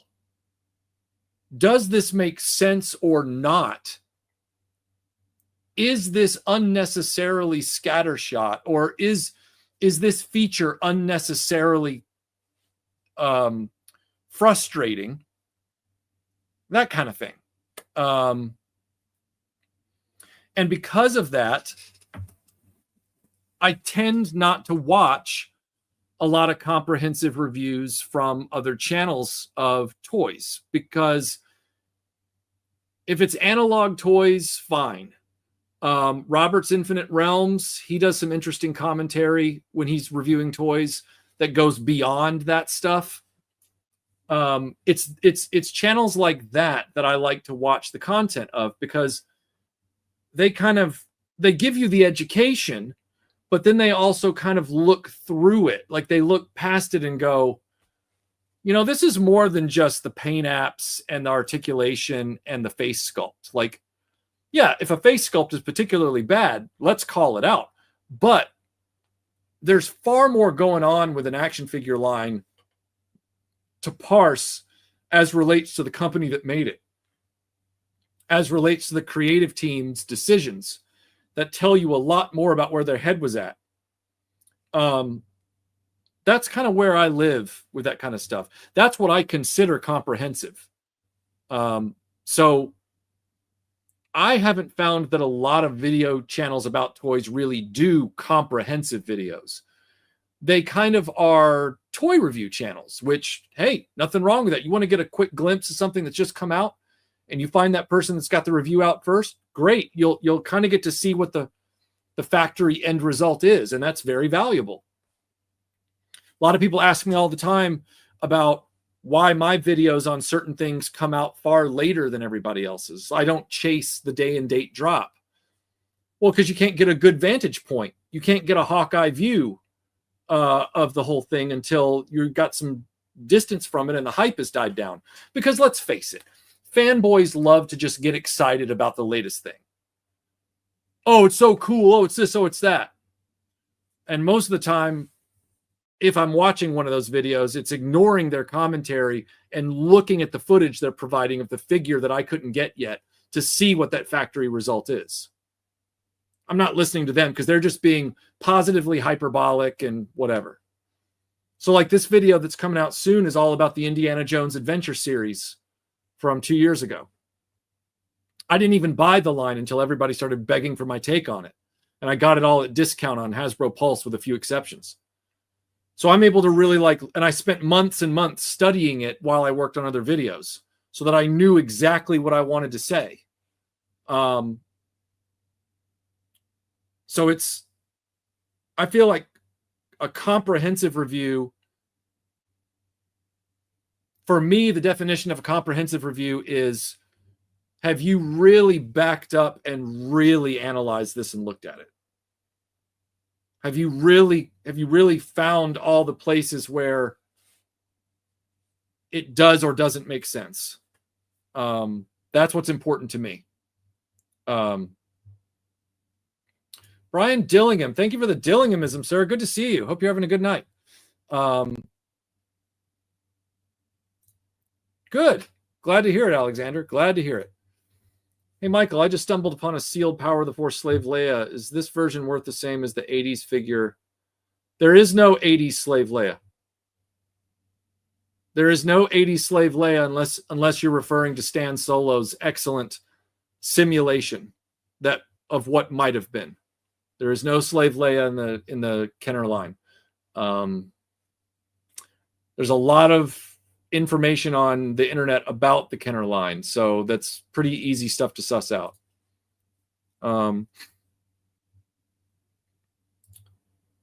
just watched the Glider Man video made with VO3 that Age Boomer talked about last night. Oh, really? Okay. Is that thing from Poland that's like a hover ski? Or am I getting that wrong? I hope you never stop, sir. I hope you never stop. One of the main problems with any type of review channel is that companies literally bribe them to say good things, just like, yeah, exactly.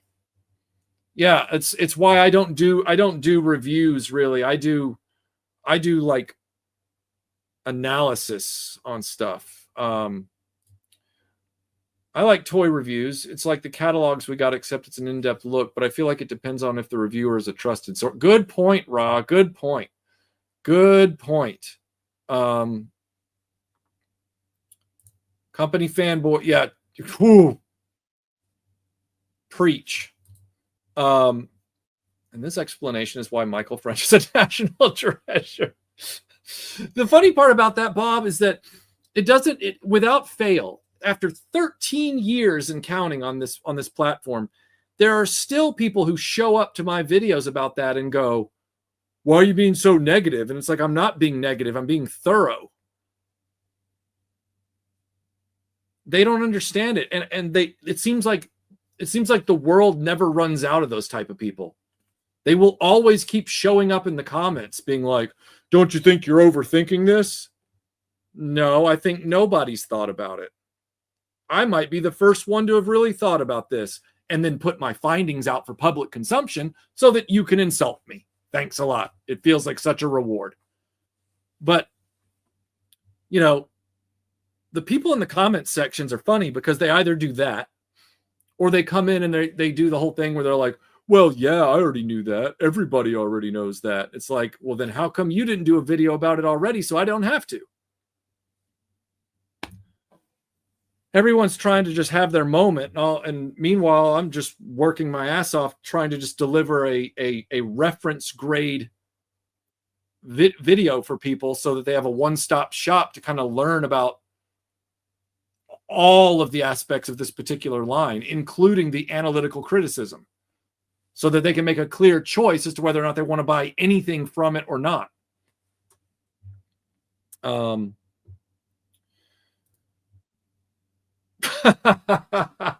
I'm okay to be kept by the British Museum. I am okay. I'm okay with that. Take it easy, Jedi. Take it easy, sir.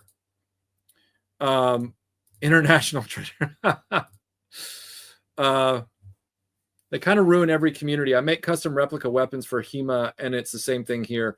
Most makers will send channels samples on the condition they don't mention. Yeah, see? Yeah. I've had a few run-ins on the rare occasions that somebody has reached out and they've broken through my initial delete filter. The conversation always ends before anything actually makes it in front of a camera, because I generally get to the point, or no, 100% of the time, because it's never happened. I've always gotten to the point where it's like, yeah, no, I'm not gonna agree to those terms. No, I'm not gonna sign anything. If you want this product in front of my lens, then you're just gonna have to take what comes. And usually that's followed by, and that's why I wanted to buy this from you and not you send it to me. And that's usually when they're like, because there's been a lot of times where a business has reached out to offer up something that I was already planning to buy. And I'm like, well, I was already planning on buying this, so let me just buy it. Well, they don't want you to buy it. They want to give it to you for that very reason. Like you just pointed out, JC, you know the score. You clearly know what I'm talking about. They want you to be on the hook. And when I say I'm not willing to be on the hook, they don't say, well, bye-bye. They actually start trying to like massage the situation to make something happen. And that's when I'm like, no, you heard me the first time. I've seen what you're about. I'm out. That happened with me with 2 different lightsaber companies. 2. The FX sabers.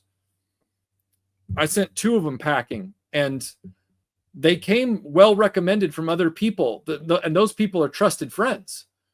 But it just so happened that as I went through the process with them in both instances, it was like, nope, not doing it. Nope. In one case, it was because all the legalese and stuff and what they wanted to basically control and shadow edit the video and basically tell me what to say. And I said, I ain't doing that. And then the second one, it was because the product was so bad that I was like, guys, your product is junk. And the product was, I said, I'm not. The first thing that happened was they were just going to send me some like bargain basement item from their inventory. And I said, no, I can't do that. I said, I need to buy. I kept saying, I need to buy the item that my audience knows I would be interested in. And in this case, this won't surprise any of you.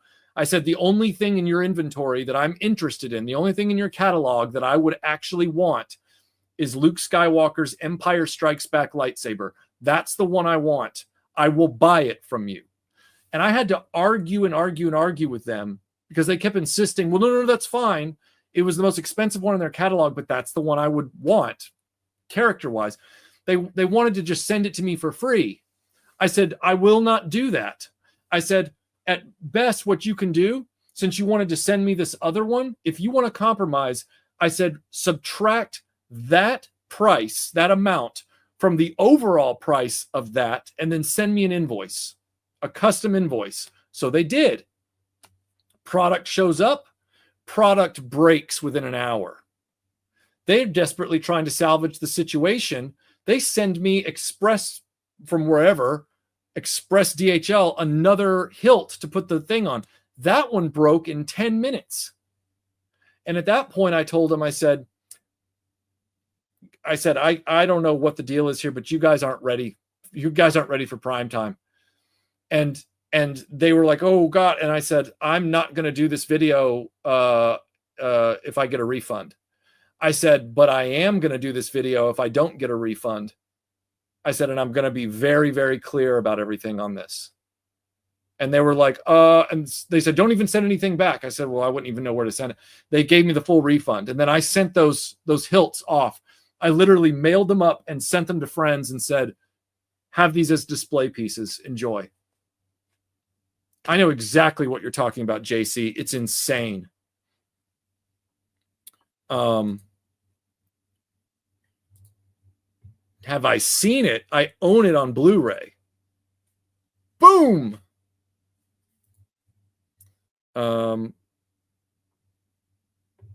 Let's see. I like Michael and Tony's approach to toy reviews. I don't have to sift through a bunch of thank you. We design things around a no nonsense pattern or style. That. I feel like you perfectly articulated why I prefer you for this toy review.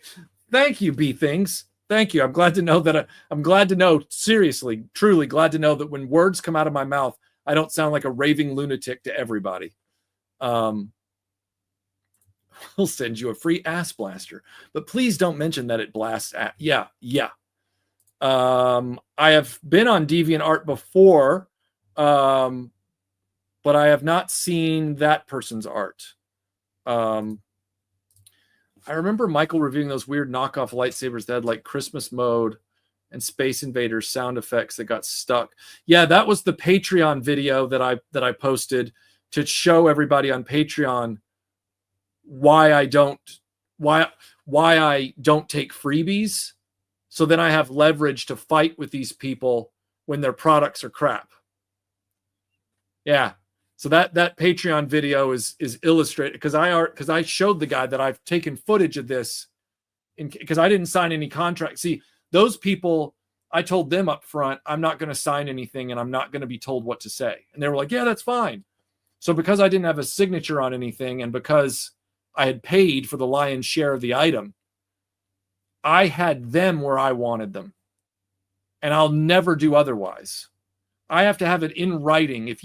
If a company has sent me a freebie, like years ago, Super 7's people, before I knew who Brian Flynn was or anything, Super 7 reached out to me and they wanted to send me reaction retro figures of Planet of the Apes and Street Fighter 2, along with some weird He-Man muscles or something. And I was like, and I said, look, is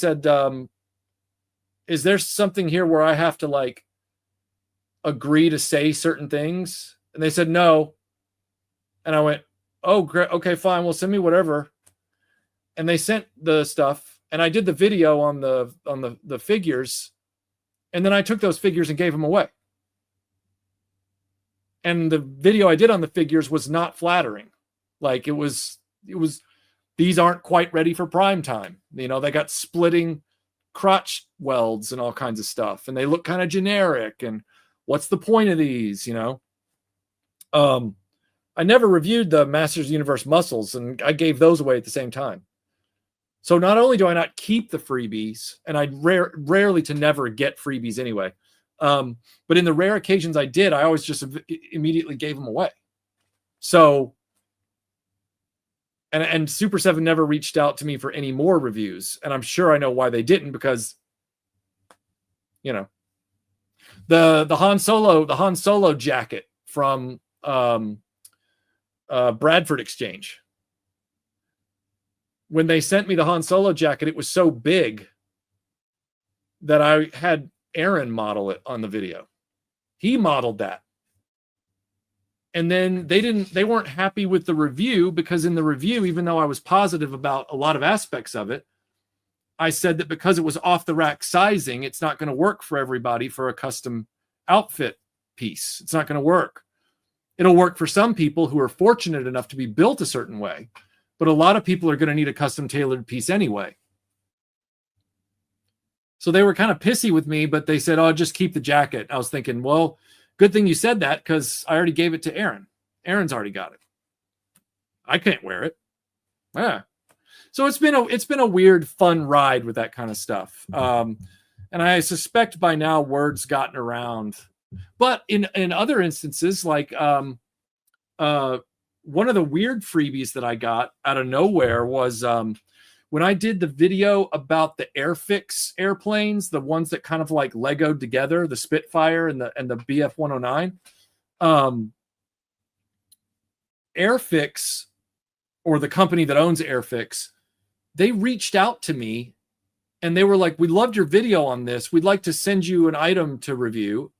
And they sent me that Scalextric slot car set. And I was like, So then I went out and I bought the Living Daylights car and the DeLorean time machine that they had made for those sets, because you can swap the cars out with whatever you want. And I did this whole thing around, my love of the Living Daylights and all that stuff, and made the video more than it was more than just a review.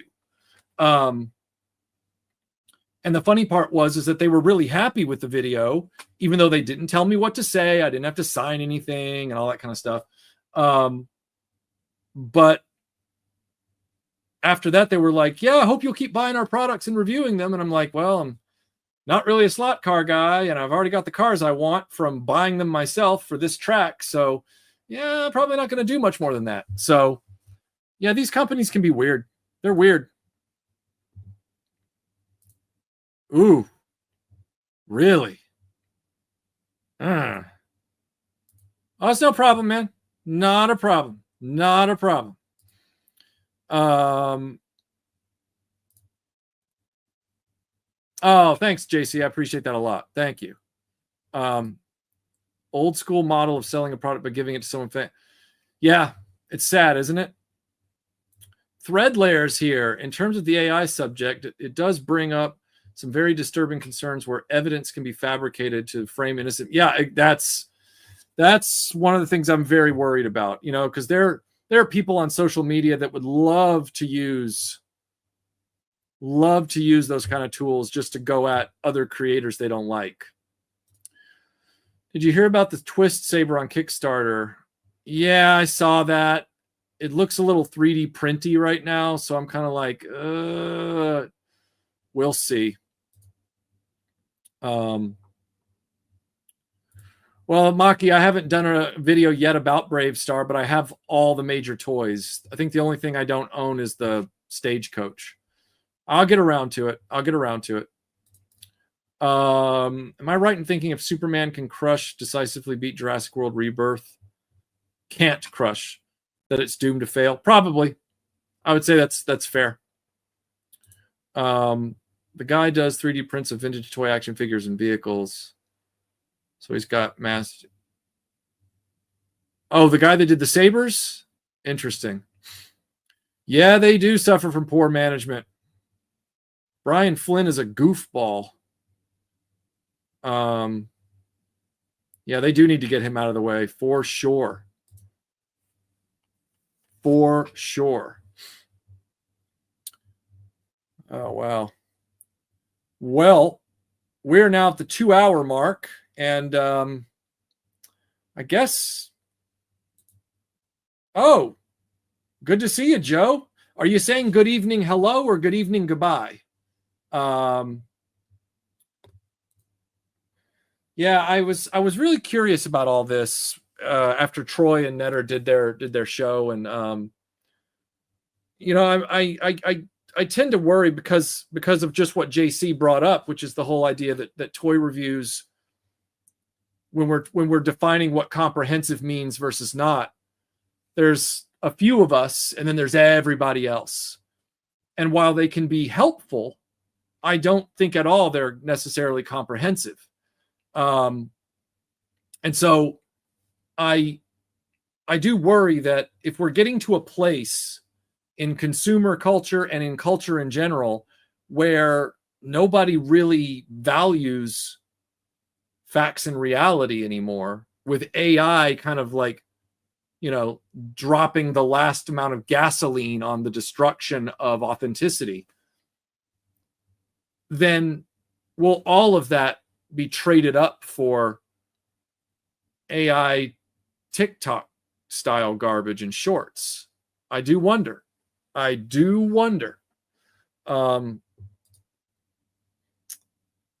think it's going to come down to generational mortality.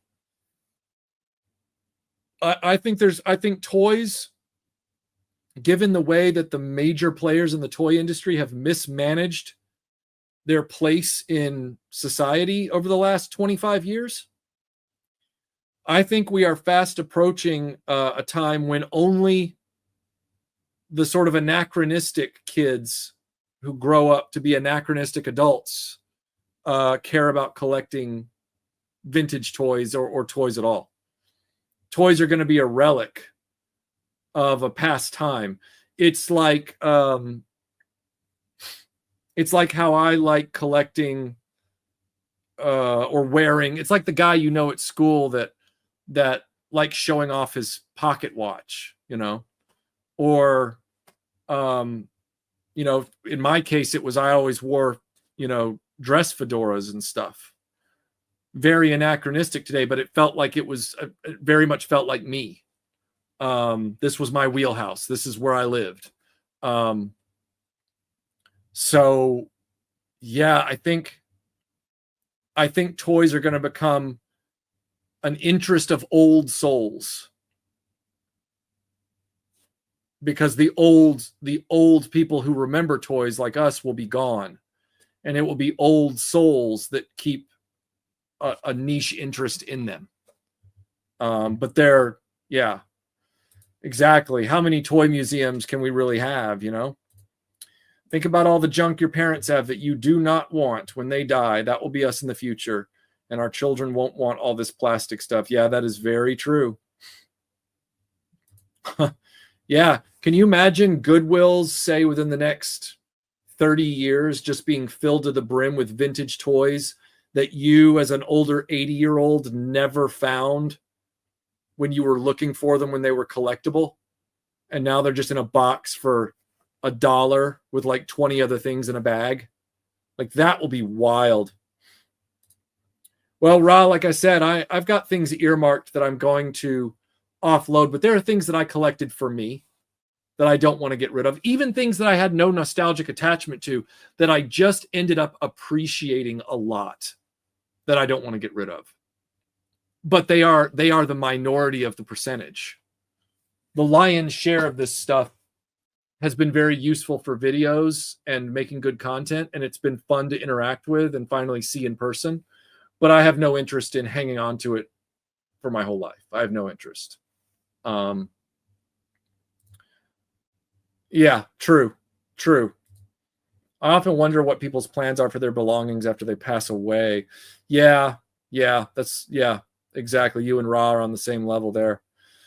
I like AI for bouncing off story ideas for my feature short scripts and short stories and using it as a creative partner. Okay. It has always been hard to find a human I can bounce ideas from 24/7. Yeah, you should see the looks Melinda gives me when she gets kind of tired of me asking her, hey, listen to this for a minute. I'm in IT, and I was all about AI until last year. I did 100% about face on the subject, not a fan. Interesting. I can see why. Yeah, I can see why, because AI and IT are like, IT is a country under threat from AI. I rarely buy new toys anymore. Enjoy what I have, but even if I'm not buying new toys often, as a near 44-year-old, the market's slowing down. Yeah, the market for new toys is definitely slowing down, and I do wonder how long vintage will sustain itself. Right now, it seems pretty healthy. I was at the Xenia, Ohio toy show back in beginning of April, and the market was still really strong. A lot of strong pricing and good stuff being traded, bought, transacted. Goodwill is already filled with a lot of modern toys. Yeah, how could it not be? I read books and watched movies made before 2016. Yep. I read books. Yep, same. Isn't it amazing what people consider old now? Do you think in your lifetime people will not know what Star Wars is?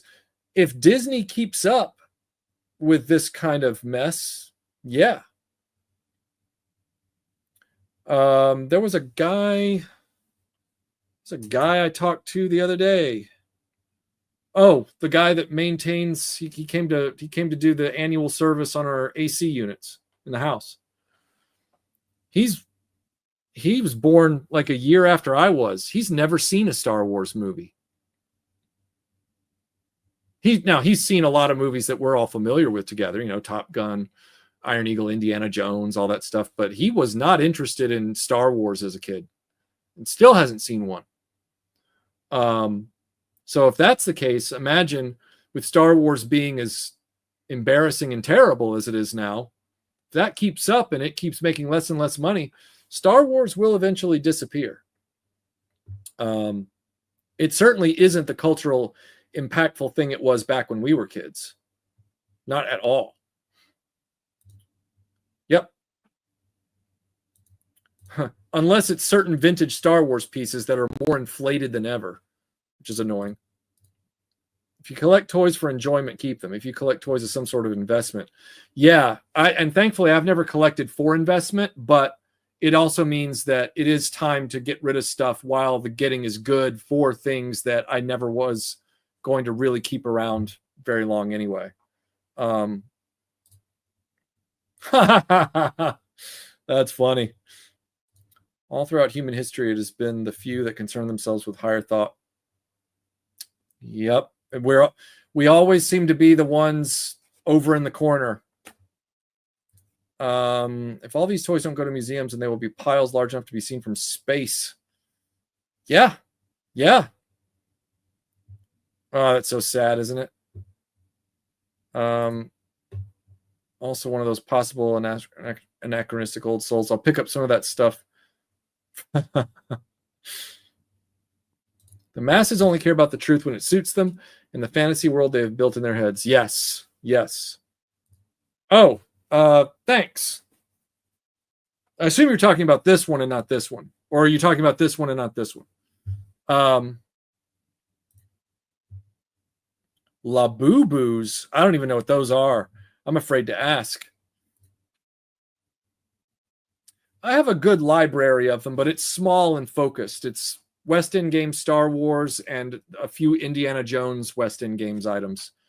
I've never really gone back and tried to get other stuff. I have a few friends in their late 20s. I blew their mind showing them my NES. They treated it like some kind of lost treasure. And I'm just like, it's just my childhood game console, guys. Yeah, I have the same thing. I've got the NES, and I've still got the box and styrofoam for it. It was the action set with the zapper.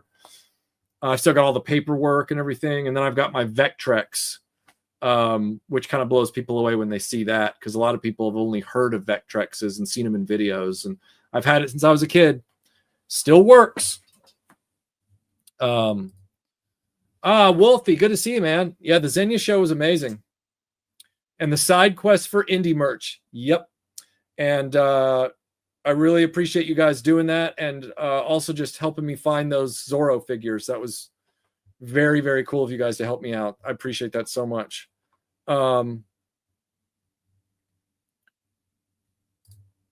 Yeah, I don't need a massive collection. It just happened when I started a YouTube channel. And then I realized I could have just been using photos, because that's what most people do.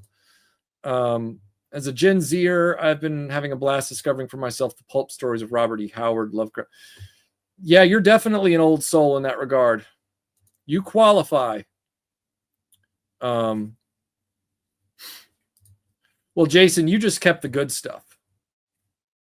and that's fine. How come modern collector toys print the paint onto the face sculpts instead of having it applied manually? Probably automated for the company, so it makes it cheaper, I guess, to do it that way, I would assume. It's amazing technology. I don't understand how it works, but I was always bad at science.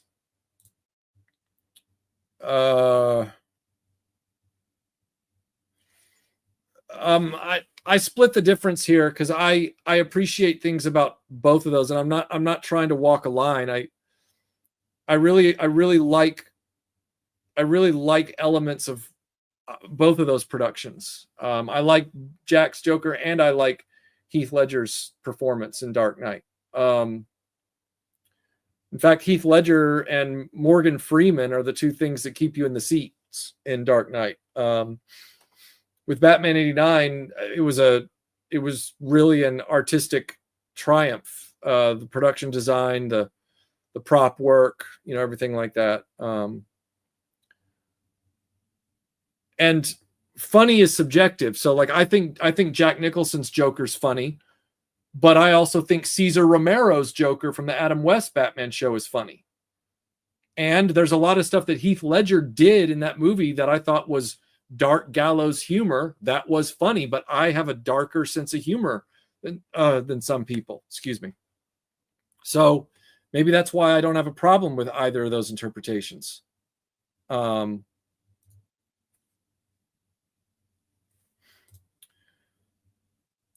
Let's see. One movie is making a comic book movie. The other's trying to make a realistic action film. Different. Yeah, true.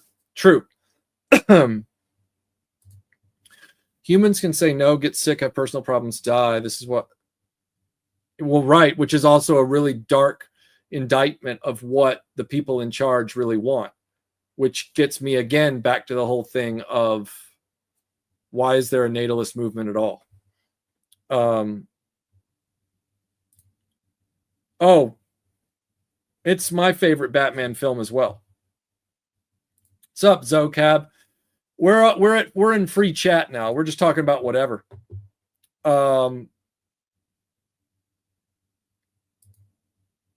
Yeah, some things are subjective, but you'll always find somebody that doesn't laugh at the universally funny thing. It's like there's a web page where it's a blog, and a guy devotes an entire article of his blog to defending Caddyshack 2. Why Caddyshack 2 is a great movie. Now, he's the only person I know that's ever defended Caddyshack 2 as a good movie, but he's out there. So while the rest of us found that movie, easily 99.9% of the world found the rest of that movie unfunny, subjectively, that one guy bucked the trend. So this is a universally unfunny movie that this one guy says, no, it's great.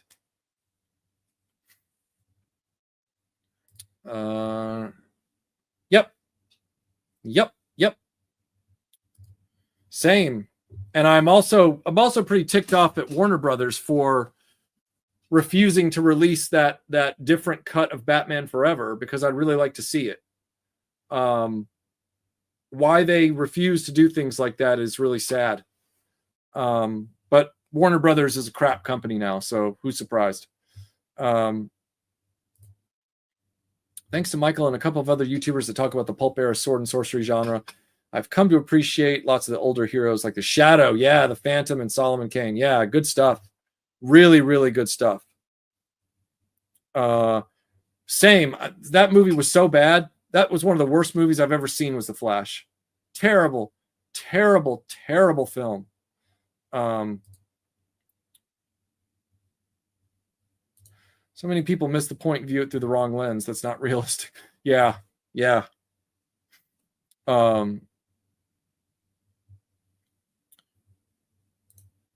Well, Drew, I've got a blog that I'm sure you'll be happy to read.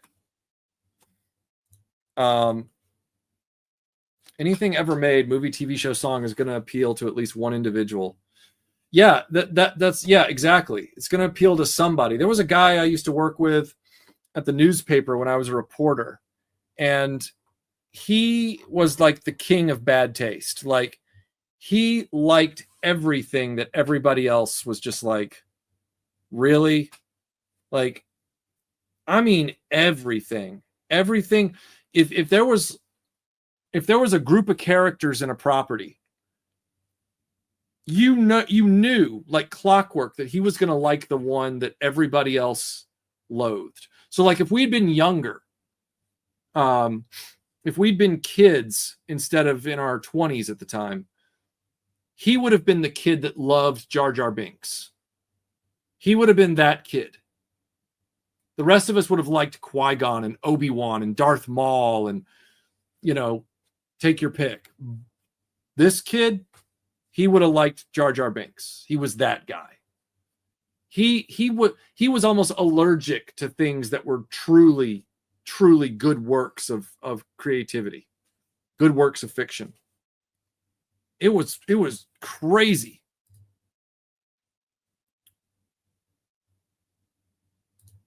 Mask of the Phantasm, that's a good one. Yep. See, even that's a great example. It's a great example. Watto is a very engaging character despite how strange he is. He has some relatable qualities. He has a great performance. I don't think I've seen Warzone. I saw the first Punisher in its director's cut format. And I saw the Dolph Lundgren one years ago, but I don't think I've seen Warzone.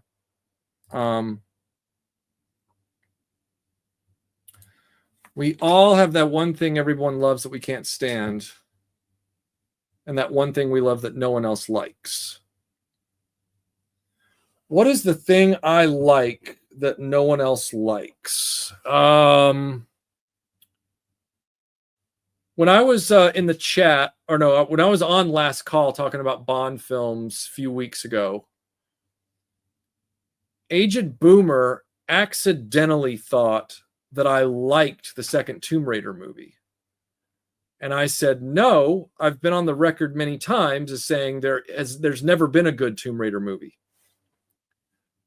I have said that the plot structure of Tomb Raider 2 is superior to the other films. I did not say the execution on said structure was any good. So some people get those things conflated. So I'm trying to think of something that I like that nobody else likes. I'm sure I'm just having a hard time coming up with it, but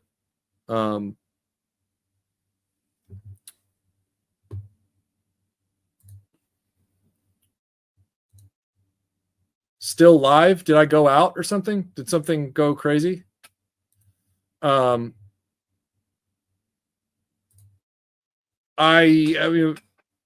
saw it once back when it came out. I don't remember much about it. I wasn't really a Batman Beyond guy. But yeah, we're still live. Of course we are. Look at this. I'm live. I like to talk about truth and philosophy. That gets me hated by most people. I just watched the second Light and Magic season. There's an entire episode about Jar Jar. George told the creators at the time, 10 years from now, Jar Jar will be their favorite character. Yeah, that didn't happen. That did not happen. Up until recently, revisiting from MCU fans, I believe Age of Ultron was your hot take Marvel movie that you liked. That's a good point. That's a good point, Alexander.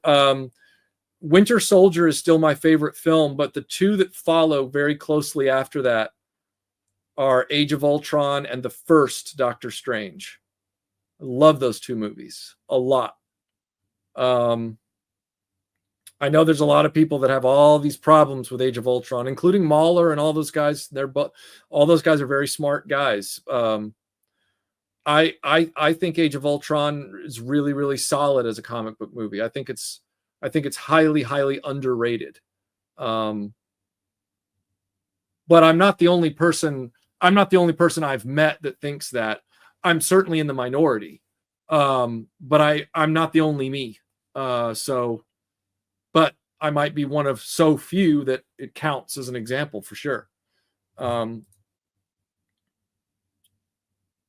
I have that on Blu-ray, Laser Kid. I have Frisco Kid on Blu-ray. It's a film that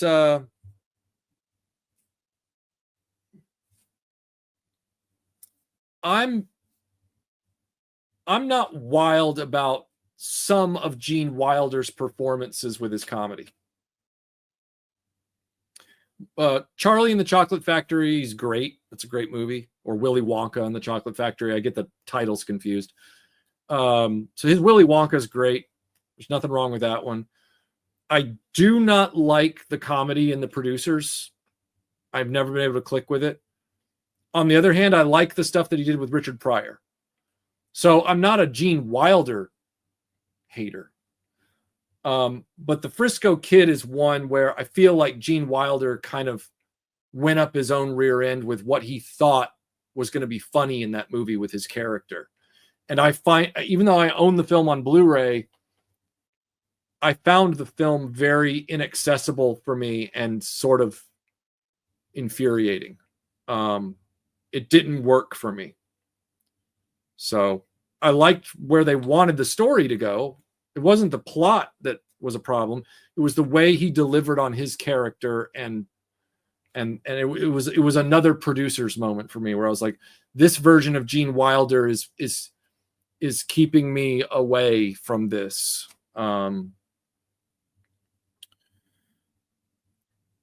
Let's see. I remember being in a packed theater watching Grown Ups 2. The entire theater laughed at every awful joke. I felt like an alien. I maybe laughed once. Yeah, I've walked out of two movies in my life and I went with groups of people, so I get it. Like I walked out. I walked out of Highlander 4 Endgame, and I walked out of The Devil's Advocate. So, and people praised The Devil's Advocate after it was over, and I'm like, you couldn't put a gun to my head and get me to watch that again, ever. Haven't seen it.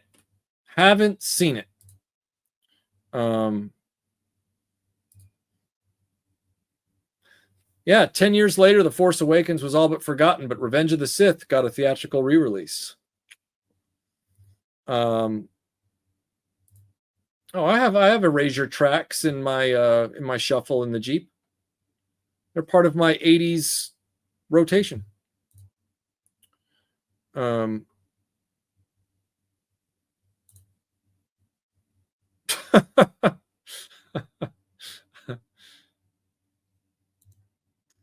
I think Age of Ultron is a redemption over time. I think the farther out we get from remembering good Marvel versus bad Marvel, we're going to find that Age of Ultron was not the mess that people said it was. Got it on Blu-ray, Laser Kid.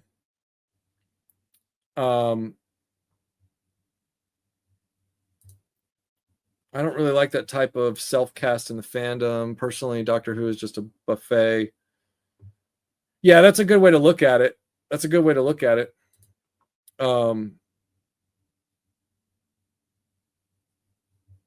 see. I have never walked out of a movie, but I was kicked out of Titanic for laughing when the people fell.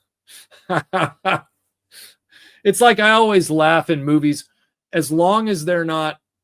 I don't laugh at footage. If it's real, you can tell the difference. But I will laugh in action movies, not realistic war films depicting history. All right, that's different. But I will laugh in action movies and comedies where somebody is either on fire or jumps out of a window, open or closed, and especially when they do that while on fire. I will laugh. Melinda thinks it's wrong, but I find it funny. Do you think Back to the Future cartoon was necessary? Hell no. No, it was not. It was a mess. Couldn't agree more about the producers. I went into it with all this hype about it being a seminal comedy. And while I could see what Brooks was going for, it didn't land for me. Yeah, I like Brooks's work. I like his stuff.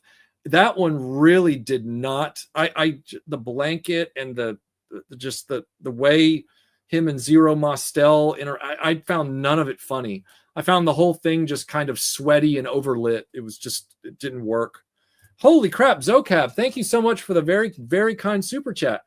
Got in here super late, unable to catch up, but I just want to make sure I contributed to my Iron Eagle Top Gun Fund. It's on the schedule. It's on the schedule for this year. You will see it. You will see it. And thanks again for jumping in, and thanks again for supporting the channel, and just thanks again. It's very kind of you, man. Very kind. No, it's not. It needs a lot of TLC now, I'm sad to say, but I haven't had the money or the time to deal with it, unfortunately. So I'm just keeping it tucked away and safe. The fuel tank is empty because I did all the work on that car myself, so I know all the ins and outs of some of the necessary things you got to do. The fuel tank is empty. I emptied it myself, and I've done it many times before when I worked on the car. So there's no turpentine or anything forming in the vehicle. But yeah, I got to get back to it. I do. Whoa, Piatti Diddy. I do love the name in the avatar. That's hilarious. Thank you for the cool super chat. Hey, man, so great to catch you live. Thanks for being here. I was curious, do you own any replica lightsabers? I have a few, and it's becoming a problem. You mean just hilts or FX? I own the original Icons Luke Skywalker lightsaber hilt from Icons.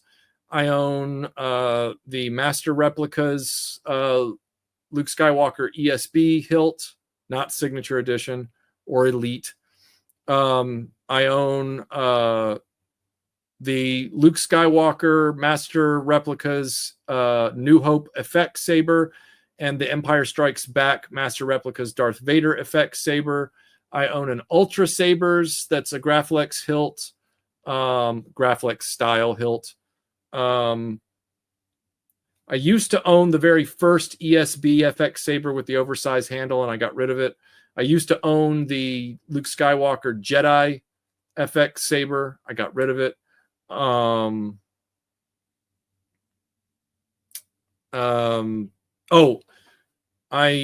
you ought to watch, you need to watch my video on the you need to watch the Star Wars Follies on the holiday special lightsaber. That'll show you all the major hilt replicas that I have. So go watch that video, and you will have a great answer with visuals to your question. And then go watch the Star Wars Follies called Up to the Hilt. That will also give you your answer. Yeah, I watched all of it. I have all of it. Watched all of it. So, yep. Yes, sir, I did. A friend and I went to see Dragon Ball Evolution in theater to see how bad it'd be. We were the only ones in the theater. That's what you do when you're finally, you know, if you're in a situation where you're the only people in the theater, I say go to town. It is, though, isn't it? It's a sweaty, overlit movie. It's just, ugh. And the comedy's not funny. Isn't that the nature of Mel Brooks? His stuff is so hit or miss. It either totally lands and is hilarious or it crashes hard. Yeah. And you got to respect that on a level. He was kind of like a more, he was a less nuanced Norm Macdonald in that way.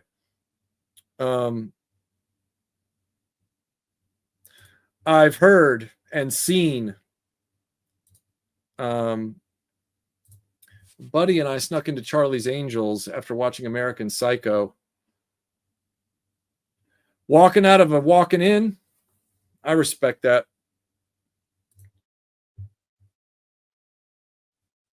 Wiffle bats are great for many uses. I've often wanted to fill one with wet sand and then just beat a few people within an inch of their life with it. Oh, thanks. I don't think new people coming into the show for the first time would give a shit about this.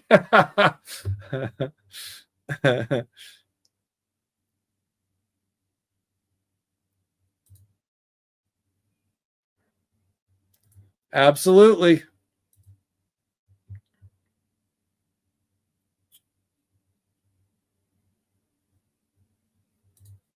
The original first Dr. Rowan was pretty much a very serious production, as the BBC gave the show their full support at the time. Yeah, true. Very true. I mean, I love a number of the Doctors from back in the day, a number of them. And you know, I'm collecting the classics run. I'm waiting for them to please announce the next Doctor Who Classics Blu-ray set, please. Thanks for the super chat, David. Take it easy. You have a great night too, and thanks again for being here. My favorite is always going to be Tom Baker, because I love Tom Baker and Elizabeth Sladen. But I have a great affinity for John Pertwee, and I really respect the performances of Hartnell and Troughton. I really like aspects of Davison's run. I love Colin Baker.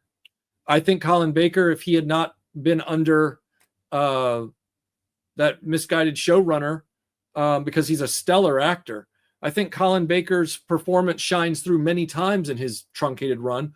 But I think he would have been an amazing, unforgettable Doctor had he just had somebody with a lighter touch on the window dressing. I think he was done a disservice. I know a lot of people like Sylvester McCoy. I don't dislike him. He's not the legend for me that he is for other people, but I don't have or take issue with him. I really like Eccleston. I think I like Eccleston more than I like Tennant, even though I really, really like Tennant. I like Matt Smith's original story, but I'm not wild about Stephen Moffat's writing. So while I don't necessarily have a problem with Matt Smith as a performer in the role, I have big issues with Stephen Moffat. Like I'm one of the few people that thinks Blink is overrated. All right. So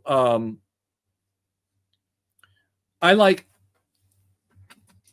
even though the writing, by the time they got through Capaldi's run, the writing got really ridiculous under Moffat's sort of like purview. I thought Peter Capaldi was a stellar performer as the Doctor, regardless of what they had him do. Some of the best monologues in Doctor Who history are delivered by Peter Capaldi. They're right up there with Tom Baker's, monologues and stuff. As far as what happened with, Jodie Whittaker and Ncuti Gatwa and all that stuff, I don't have a problem with Jodie Whittaker as a performer, and I don't have a problem with her being the central character of that sci-fi universe. But I think they did themselves a disservice. I think they stepped on a rake by not considering the obvious continuity and working that into the process. There's a very, very simple way they could have pleased literally everyone and still had Jodie Whittaker at the center of that show as a Time Lord, as the captain of the TARDIS. And they whiffed on it. They had these other weird ideas that they decided to try and explain by attempting to break the entire Doctor Who continuity. The writers got full of themselves. And then they got desperate, so they brought David Tennant back, which was a big mistake, to try and right the ship before. But that's breaking things further, because you don't go back on that stuff. You don't do that. Doctor Who doesn't go back. It looks forward. I mean, it's looked back in the sense that it's brought other Time Lords together for reunions, but it's because they've all come from their timelines. But you don't,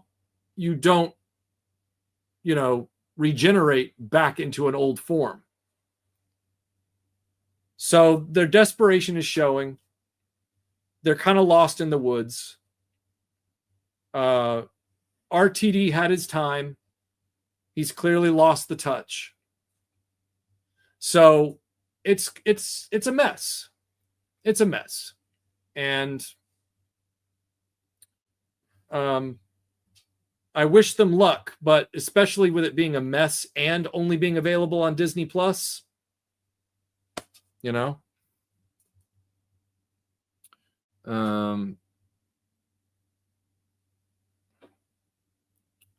Let's see.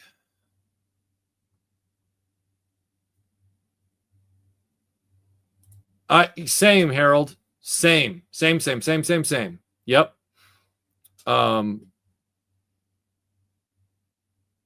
Making the fans angry is more useful. When the masses become angry, they become reactionary and will do dumb things like give more power to the I mean, on an endemic kind of level, absolutely. I pick up what you're putting down, Austin. Well, some of us choose not to listen to Chibnall. Some of us will always still say first doctor is William Hartnell. I always will.